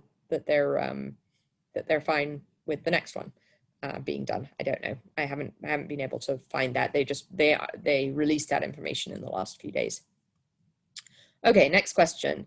Is there information on if we have to continue to pay taxes for public schools that are forcing mandates, vaccinations, masks on our children? If we choose not to have our children attend or choose to homeschool route, is there funding for that?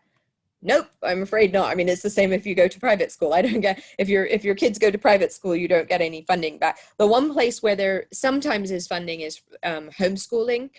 So my understanding is certain homeschools, if you go to a charter that is public school funded charter, but it doesn't necessarily mean you don't have to have a medical exemption for that. But if you're a public school funded homeschool charter or independent study program, then there is a possibility that I think you get some of the funding back for your books and things like that.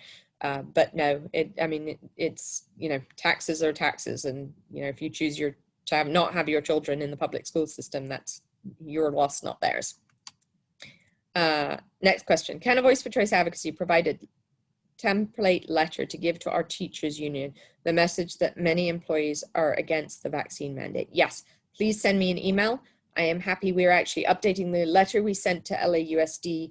We're updating, I am getting it checked one final time, but we're updating. The piece that's missing in there is the workers' comp. So if your school requires you, or if your employer requires you to get the vaccine and you have an injury, it actually goes against their workers' comp, which if I have employees and anybody who claims against workers' comp, even if it wasn't something that happened because of your workplace, your insurance skyrockets.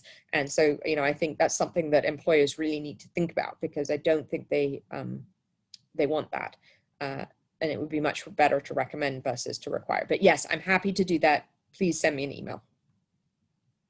Okay, next question. Any loopholes in California for getting a preschooler into school this fall without having to vaccinate? My older has an exemption, but she slipped in just before the cutoff. Unfortunately, no, I don't have an answer. I don't have any loopholes at this time. We're looking to see how the medical exemptions roll out. I attended a CDPH session today that was for doctors on writing medical exemptions and putting them into the new CareME system. And it is as stringent as we thought it would be. So no surprises there. I attended just to see what the back end looked like and what options they have. But I don't see any loopholes at this point.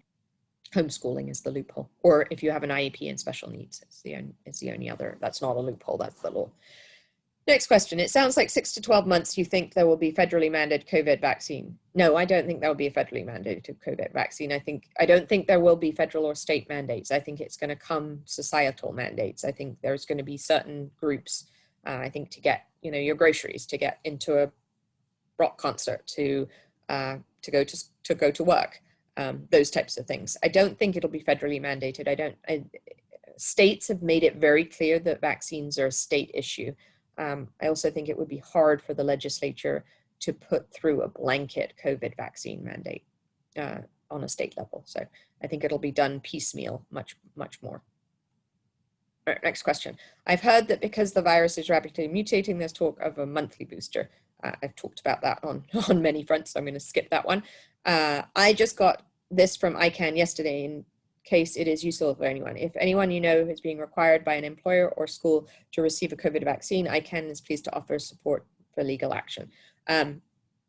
I absolutely hear that. And it was funny because I got that email. I was like, oh, maybe we should send out a letter for the same thing, because we've not only helped one person, we probably helped, I want to say, close to 300 to 500 people also do the same thing. It's basically it's the letter we wrote to LAUSD, it's the letter we wrote to counties, it's the letter we've written to many, many employers, educating them on the fact that they have to have a religious exemption, they have to be able to decline the vaccine, they have to do all of those things. So you may see an email in the next couple of days coming out saying, yep, we've helped hundreds of people do that. and we're happy to help anyone as well.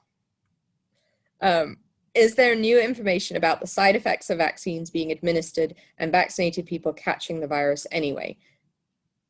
I don't think there's any new information of people catching the virus. Well, I guess there is. So for side effects, the vaccine adverse reporting system has new side effects, or people, their reports added every 7 days, and it's a 7-day lag time. So the latest one was from the 15th. No, sorry, the latest one was from the 21st, and there will be one tomorrow from the 20th. Sorry, the latest one was from published on the 21st for the 15th. There will be one published tomorrow for the 21st for the side effects. And you can go through and you can read. Now, they aren't known side effects, so anyone can report to theirs if they've had a side effect. It's a personal report or a physician report, or if somebody died, it's nursing home staff or whoever reporting it. So you can read the side effects that are happening that people think are attributable to the vaccine. As for the vaccinated people catching the virus anyway, so the interesting thing there is a lot of report of people catching the virus after the first shot. So in Israel specifically, this came out that actually again, this was not studied in the clinical trials. There was no reason to study this in the clinical trials. It was not in the clinical trials. So we didn't know the answer. People would say to me, well, how effective is the first vaccine? If you just get the first COVID vaccine, how protected are you? For example, for the measles, mumps, rubella vaccine, that supposedly gives 95% of the people who get that first vaccine immunity. We didn't have that data on the COVID vaccine. And so a lot of people have been shown to catch COVID after the first dose.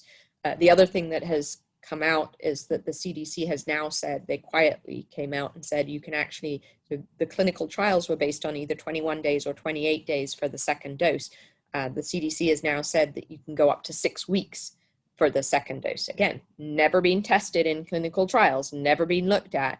But given that people are, so the reason for that, in the UK, it's 10 weeks. The reason for that is that they want to get more people vaccinated with the first dose and not have to sort of keep aside the second dose of vaccines for those people, because they believe in, 6 weeks they'll have more physical vaccines on hand. But the question is, does that mean that those people who get the first dose, they're still susceptible, and they're clearly more susceptible? The first dose is thought to prime the system, and the second dose is thought to get the antibodies going, ramped up. The interesting thing there is, what happens if you get COVID after the first dose? Do you go get the second dose? What havoc does that wreak on your immune system? Who knows? Do you not get the second vaccine? Do you not get the second vaccine for longer? Again, nobody has any clue. We don't know. Next question. Other than VAERS, where did you say we can learn more about the adverse events that are occurring? So there is a Prezi, P-R-E-Z-I. If somebody in the chat knows the website, if you can put it in the chat. But if you go to our Telegram or our Facebook page, we're in Twitter jail at the moment. But Prezi, Prezi.com, there's somebody who culminated all of the social media adverse events that have been reported. Next question. Wait, what? So stop ordering online, stop online banking. What's the alternative? How do you do it? My recommendation, I could go into this for hours, but my recommendation is go to the Conscious Resistance and learn about Agora. So it's cryptocurrency, it's bartering, it's finding your people and doing business with them. Derek Bros lives in Mexico. He does not have a bank account. He does not pay taxes. He does not do anything. And yes, he lives in Mexico, but that's his choice. But there are people here in Texas doing it. So it's definitely possible. It's not, I don't think you can do it overnight. You have to do little steps.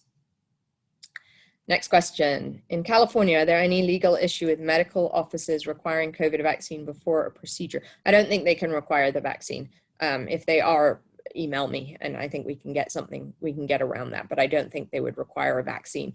They would require a COVID test, but I don't think they require a vaccine.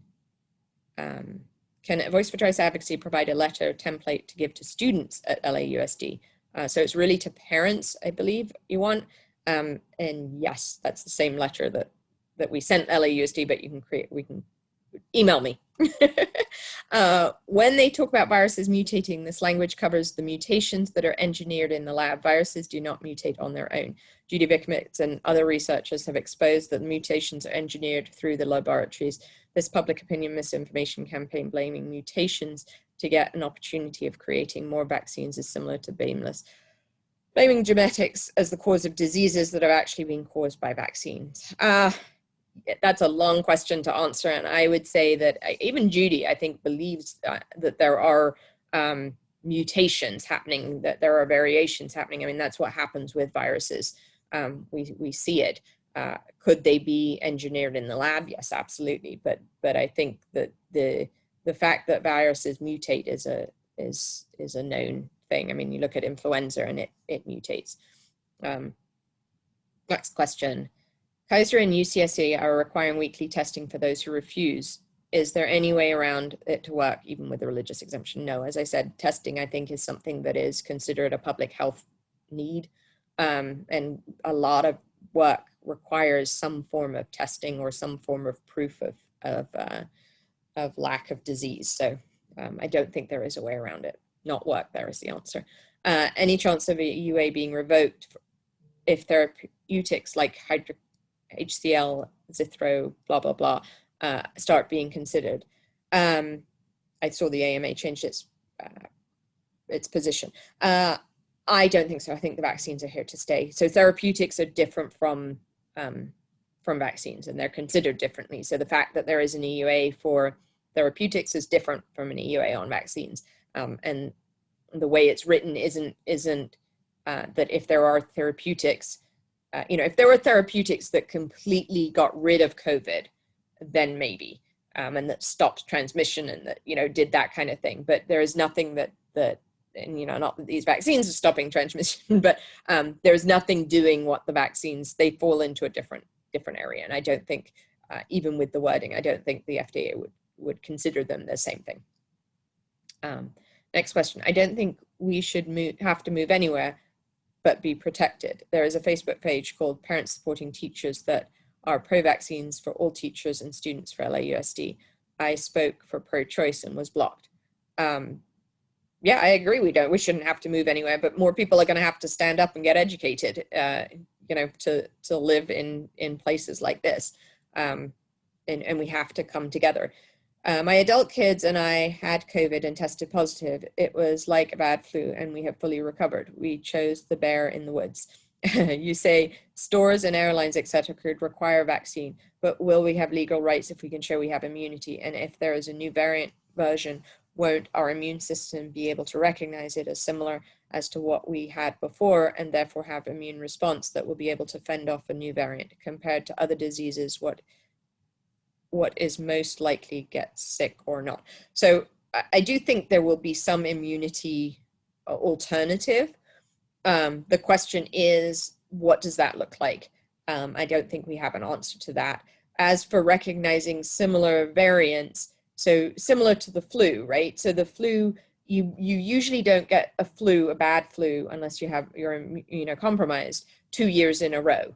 1 year of the flu kind of can get you through the next year of the flu. Maybe you have much lesser symptoms to the flu. But once you get sort of 3 or 4 years down the road, if the flu you had 3 or 4 years ago doesn't look like the flu today. I mean, we even see it with pertussis, with whooping cough. The variant that is out there now is not the same variant as the vaccine variant. Okay, next question. If we use religious exemptions, how can we get around weekly testing? I don't think you can. I would like to move my children from our public school to a charter school. We have medical exemption. Would these follow us? So they do if you're within grade span. They medical exemptions in California go transfer from one school to the other. Okay, next question. I'm 66-year-old, 25 years ago, I tried getting the flu vaccine and got deathly sick. I tried the shot a second time with the same results, weakness, fever, body aches, lots of symptoms. I was able to get the hepatitis B vaccine and the tetanus vaccine with no problems, but is the flu vaccine that concerns me. Do you think I could get the COVID vaccine? I am not a doctor. You need to do your own research. You need to talk to your doctor. I will say people who have had bad reactions to previous vaccines or to something else are more likely to have bad reactions, it seems, to the COVID vaccine. And in places like the UK, if you have had a anaphylactic reaction to anything in your life, they have said you should not get the COVID vaccine. That recommendation has not been made here in the US. How do we protect our children for schools in LAUSD if we can't remove our children, particularly if we have to shared custody and it's not so easy to remove them due to shared custody? I hear you on that. I think we need to see what it actually rolls out. I think students are, they're at the very bottom of the line right now for COVID vaccination. I think we have to see how this actually works and how it rolls out when kids are back in school and how much of COVID disappears in the next year or so. Can you recommend a few beginner books about vaccine risk rewards? I'm a parent to an unvaccinated toddler trying to educate myself and my family. Yes, so my favorite book is Neil Miller's Vaccine Safety Manual, because he goes through each of the diseases and each of the vaccines and the pros and cons for each. The other place that I'll direct you to is an expo I put on, which is called Live Aware, LIVEAWARE. If you go look on YouTube and you search Live Aware Expo, the first year we did it, the 2017, we did all of the diseases and all of the vaccines and the pros and the cons of each of them. And they're great if you want to sort of hone in on one specific disease. They're great to watch. We had amazing presenters on all of them. The other book that if you want to learn about the corruption, I recommend Suzanne Humphrey's Dissolving Illusions. If you want DVDs, I recommend Injecting Aluminum, The Greater Good, Vaxxed. Trying to think what else. Those three are probably the biggest, the main ones. That's where I would start. There's a lot more. The other place I would go is our website, voiceforchoiceadvocacy.com. We have merchandise, we have a store there, and all of the books that I recommend are on there. All right, next question. Christina, what is the name of the conference you'll be speaking at or attending that you mentioned at the beginning? It is called the Greater Reset. So the Great Reset is the Davos World Economic Forum, and this is the Greater Reset. It started yesterday, but they have all the videos. The cool thing is they're only half an hour long, each of the speakers, and you can you can make them fast. You can make them about 1.5, so you get through them in about 15 minutes each, 15, 20 minutes for the actual speaking part of it. But the Greater Reset, I'm also talking at another conference, which I keep forgetting the name of, but it's Health Freedom Now, the following week, which is, I'm giving 3 talks there, one on PCR testing and one and the vaccines and the issues with that, one on the sort of how to play in and outside of the sandbox when it comes to vaccines and legislation, and one on food sustainability. So for those of you who don't know, I have a company that delivers Western A price nutrient dense organic food in the San Francisco Bay Area. And so we did a lot of work with local farmers and basically knowing where your food comes from is that talk. And that, I don't have the website for that, but if you go to healthfreedomnow.org, I think it is, it should be up there. The Multiple Sclerosis Society issued general recommendations for all MS patients to get vaccinated despite lack of clinical trials in this population. Clinical trials in healthy have side effects. How is the MS Society taking that responsibility to recommend an untested product? They can, they can give the recommendation. I'm sure they're getting paid nicely, would be my guess. Question answered. Could we find a full list of the ingredients of different COVID vaccines? Yes, those are on the FDA emergency use authorization site, if you click on the EUA summary, it has the ingredients in those summaries. Are county health officers elected or appointed? They are appointed, which I think is a travesty. And I think that would be one thing that would be great to change if we can get our health officers elected, because I think it would put a lot more responsibility, or responsibility in the greater sense, on them, to the people, rather than on just doing what they think is right and by who they are paid for. I will say the Board of Supervisors in each county are the ones that appoint them. And so the Board of Supervisors are actually the health officer's boss, so to speak, and your supervisors are elected. So they are a key piece of this puzzle. What do you believe was the flu vaccine 25 years ago that caused the allergic reaction? I'm not allergic to eggs.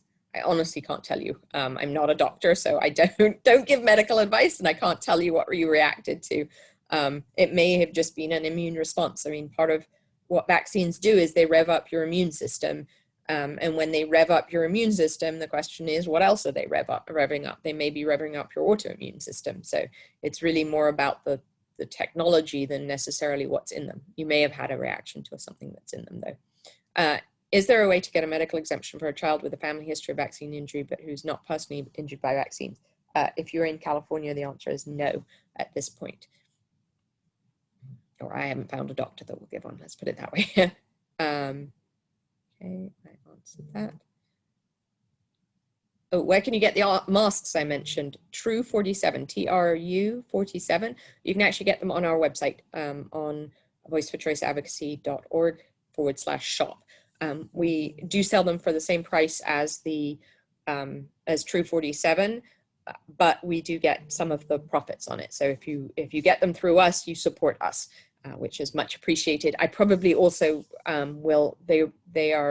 we completely wiped out their stock, and so they're restocking at the moment, and I probably in another few weeks will do another promotional and discount on it, but I can't do that at the moment. But if you want them right now, go on to our website and you can purchase them there, or you can purchase them directly through TrueTRU47.com.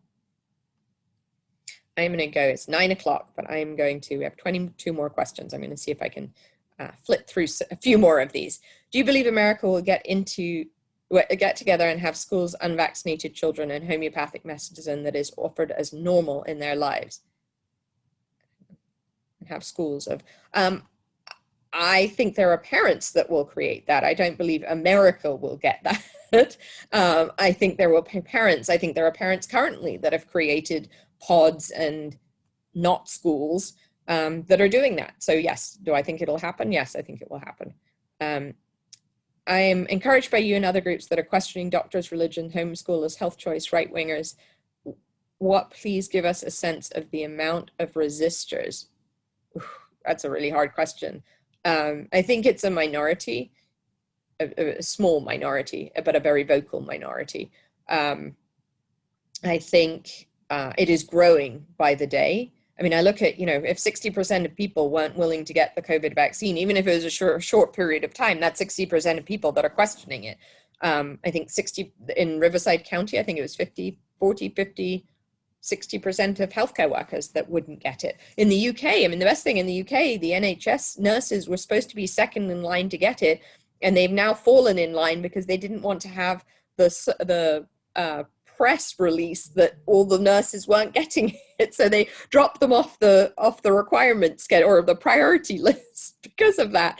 So there's definitely resistors. I think it is becoming more and more, and I think the more draconian the everything else becomes, the more people are standing up. But we do have to stand up. And I will say, it is amazing to be in California, because California is nothing like Florida at the moment. I mean, Florida, you can go to a store, you can go eat inside, there are salad bars, you don't have to wear a mask. I mean, we live in California in a very sheltered place that we don't realize the rest of the country is basically open. What is the best remedy for challenging public stores over masks and vaccines? So masks and vaccines are different. Masks, I think it is hard to And they have said, you can most even with a medical exemption, which is the way to get around this, even with a medical exemption, I think vaccines the same thing they'll probably do. Their answer is, well, order online or order and we'll get your stuff, but you're not walking through the door. So I think it is boycotting those places and going to stores that allow you to go in. I mean, you need to find the place that is our people, is your people. How do medical practices hospital mandate the flu shot for employees? You mentioned the Civil Rights Act. So all of those employees should be able to get a religious exemption. And we have helped, as I've said, we have helped hundreds of people. And we haven't had one that has been forced to get the vaccine. We get varying answers back, but we haven't had one that's been forced to get either the flu vaccine or the COVID vaccine. Do pediatricians and other doctors make money off vaccines? So in general, vaccines, pediatricians don't make money necessarily off the actual vaccine, but they make it off the appointment. So if the only reason for well child visits to be scheduled at 1 month, 2 months, 4 months, 6 months, 12 months, 18 months, 2 years, the only reason you go to the doctor at those increments is because that's when you get your vaccines. So, a child that is vaccinated in their first 2 years has 6 appointments. A child that is not vaccinated in the first 2 years does not need 6 appointments. You come in when your child is sick, or if you may come in and get them weighed and get them, checked out, but you probably do that once in the first 4 months, not 3 times in the first 4 months. So I don't know that they make them necessarily off the vaccines specifically, but they definitely make them off the well child visits. Is it possible for you to put together some kind of message you tell other people when you try to educate them about vaccines in general? Yes, so if you go to our YouTube channel, there are 2 videos, one specifically on COVID vaccines that I say people should listen to before getting the COVID vaccine that educates them. And then there's another one, it's probably a year and a half, maybe older than that, that educates you on how you plant the seeds. It's called VaxEd. Was in Riverside. I don't know the exact title of it, but if you look through our YouTube videos under A Voice for Choice, it's there, and I highly recommend watching that. And there's also another one that says, are vaccines safe? I think it's called, which is a long presentation that I did at a conference that's also interesting to listen to. Question on the True 47 mask. Are the copper lined ones as breathable? No, absolutely not. The copper lined ones and the pure silver masks are probably as dense as a regular mask. The thing with them is that the benefit over a regular mask is that they kill the bacteria and what's coming out of your mouth on contact. The mesh masks are the only ones that are truly breathable. I have one here because somebody asked me last night to show them. So this is the mesh mask. You can see that it is see-through. It has silver on it, so it actually, people are like, well, that's useless. It's not useless because it has silver on it. So anything that I breathe out gets killed on contact with the silver. The nice thing is once you put it on, it's sheer. You can't see through it, but you can breathe through it. So hopefully that helped people see, but those are the mesh masks. So only the mesh masks do that. Next question. What are your thoughts about joining the WHO again? It's a disaster. Go look at the World Economic Forum. Go listen to Anthony Fauci on it. What do you know about people with O blood type that wanted to donate and were told that because of previous use of hydrochloroquine that they were not allowed to? I have not heard that. If you can send me information about that, I'd be very interested in reading that, about the O blood type.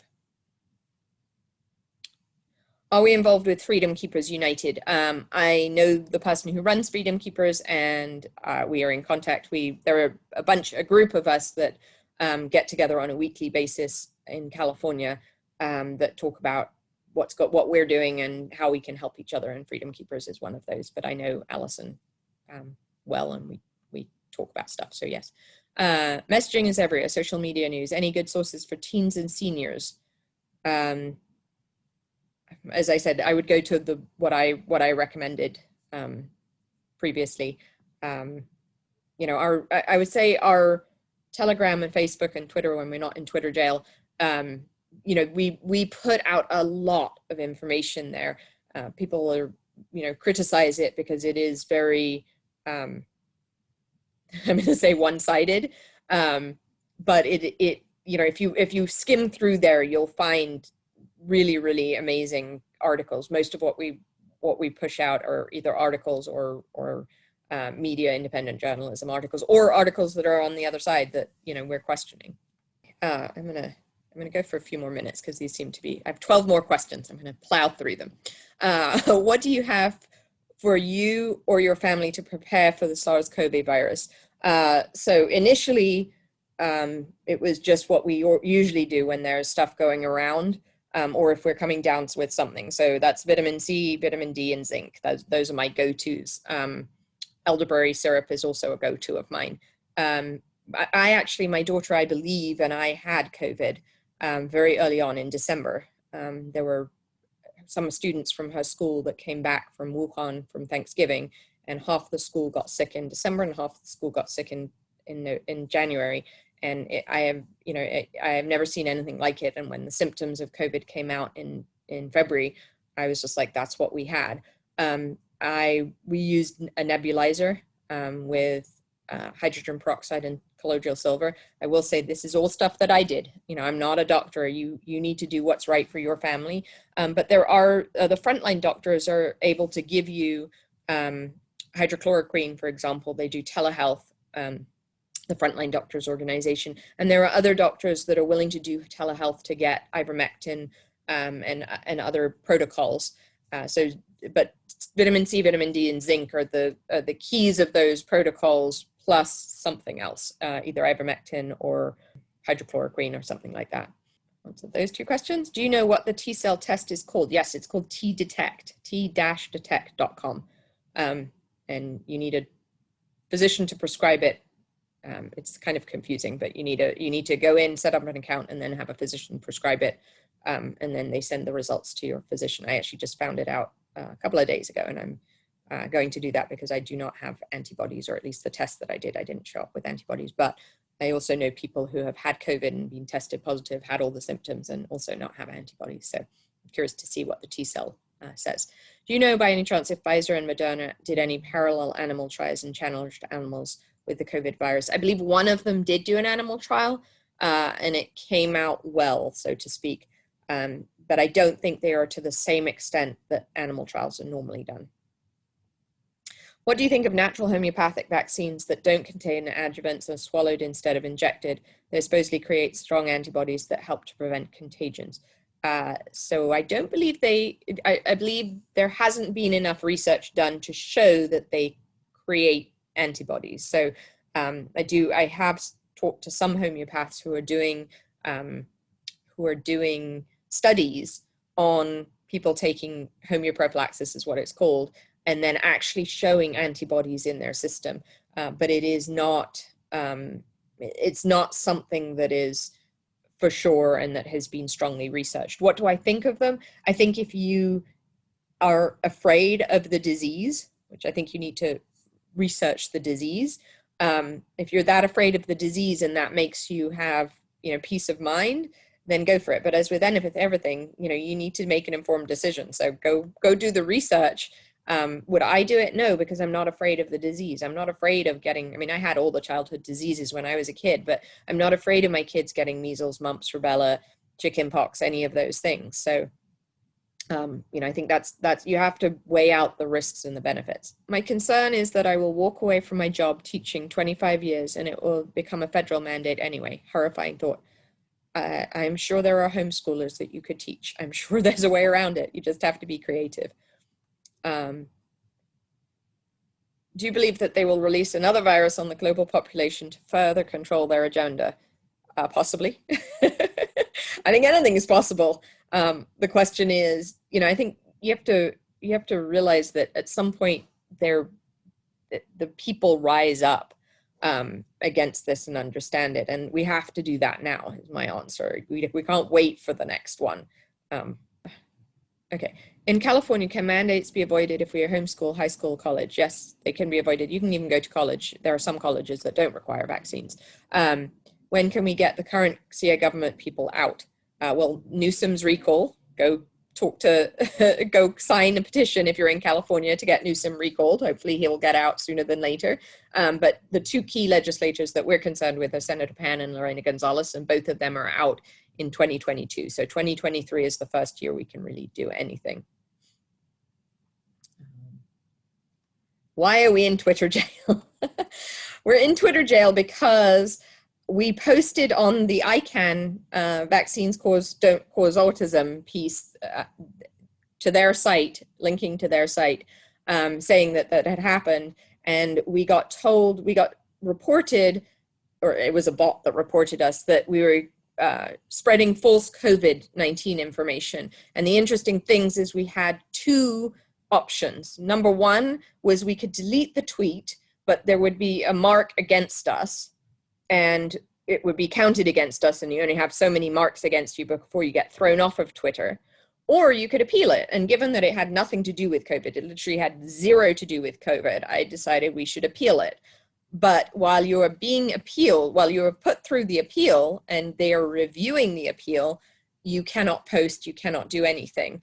And so it sits there, and I go to Twitter and it says, you've appealed this, we are reviewing it. They don't tell you a timeline of review. And you can always cancel, you can always delete the tweet to cancel the review. But if you do that, you have a mark against you, and we have not been thrown off of Twitter yet. So I'm not, and it's the right thing to do. Like I don't see, we didn't do anything wrong. And we certainly didn't do what they said we did. So will airlines spit test for international travelers? I think they probably will at some point, yes. Do you think Newsom will be successfully impeached? So he doesn't get impeached, he'll be recalled. My issue with the recall is that there is not a good person running against him yet. So I think he will be recalled, and then he goes to an election with whoever's running against him. And the question is, can the person running against him get more votes than him? I don't see anyone that has stepped forward that will get more votes than him. So if he doesn't get more votes, then Newsom will be back. I think we need somebody strong to step up that will lead our state. And I have to say, I think it would be stronger if it was a Democrat. I think a Republican, given that 60% of our, unless it's a very strong Republican, don't get me wrong, but 60% of our voters are registered Democrats. And for them to vote Republican would be, a real shift. Do I think some of those Democrats have fed up? Yes, absolutely, I do. So is it a possibility? Yes. Do I think it's hard? Yeah, I do. So the question really is, who's going to run against him? And is the person strong enough? And that, I made it through all questions. We went 15 minutes over, but I answered 109 questions, so we did well tonight. I just want to say thank you. People at this point, I'm a big one on solutions. People say, what can we do? My answer to you is talk, talk, talk. Get the word out, stand up, just say no. Really find the people who are of like mind. Find the restaurants that you can support in your neighborhood. Find the stores you can support in your neighborhood, or online. Buy direct from the person selling the products rather, or for example, we have a huge merchandise, books, DVDs, all of those things. Buy them from us and not from Amazon. Those types of things, really, your dollars make a difference where you put them. Don't fly Qantas and United. Fly the airlines that are supporting you and are holding out. Those types of things. The other thing I will say is, I said this at the end of the last one, and it was wonderful how many volunteers we got. We a Voice for Choice Advocacy can always use volunteers. We have so many projects going on, and we can always use the help. If you don't have the time, money is always wonderful too. We have a lot of projects. We have taken on a few interns right now that we are paying just to get through some of the just major push work of doing some of the things that we're doing. And so and we have 2 lobbyists up in Sacramento. You know, I hate lobbyists. They know I always say that, but it's the way to get things done. We have 2 bills that we're trying to get authored. One is on vaccines that includes the titer testing, and one is on getting quats and bleach out of schools, so the toxic chemicals, because schools are getting cleaned continuously. So those are the things that you can do. I just want to say thank you so much for everyone for your support. I get the most amazing emails that keep me going, and I do this for all of you. So thank you and good night, and I truly appreciate you.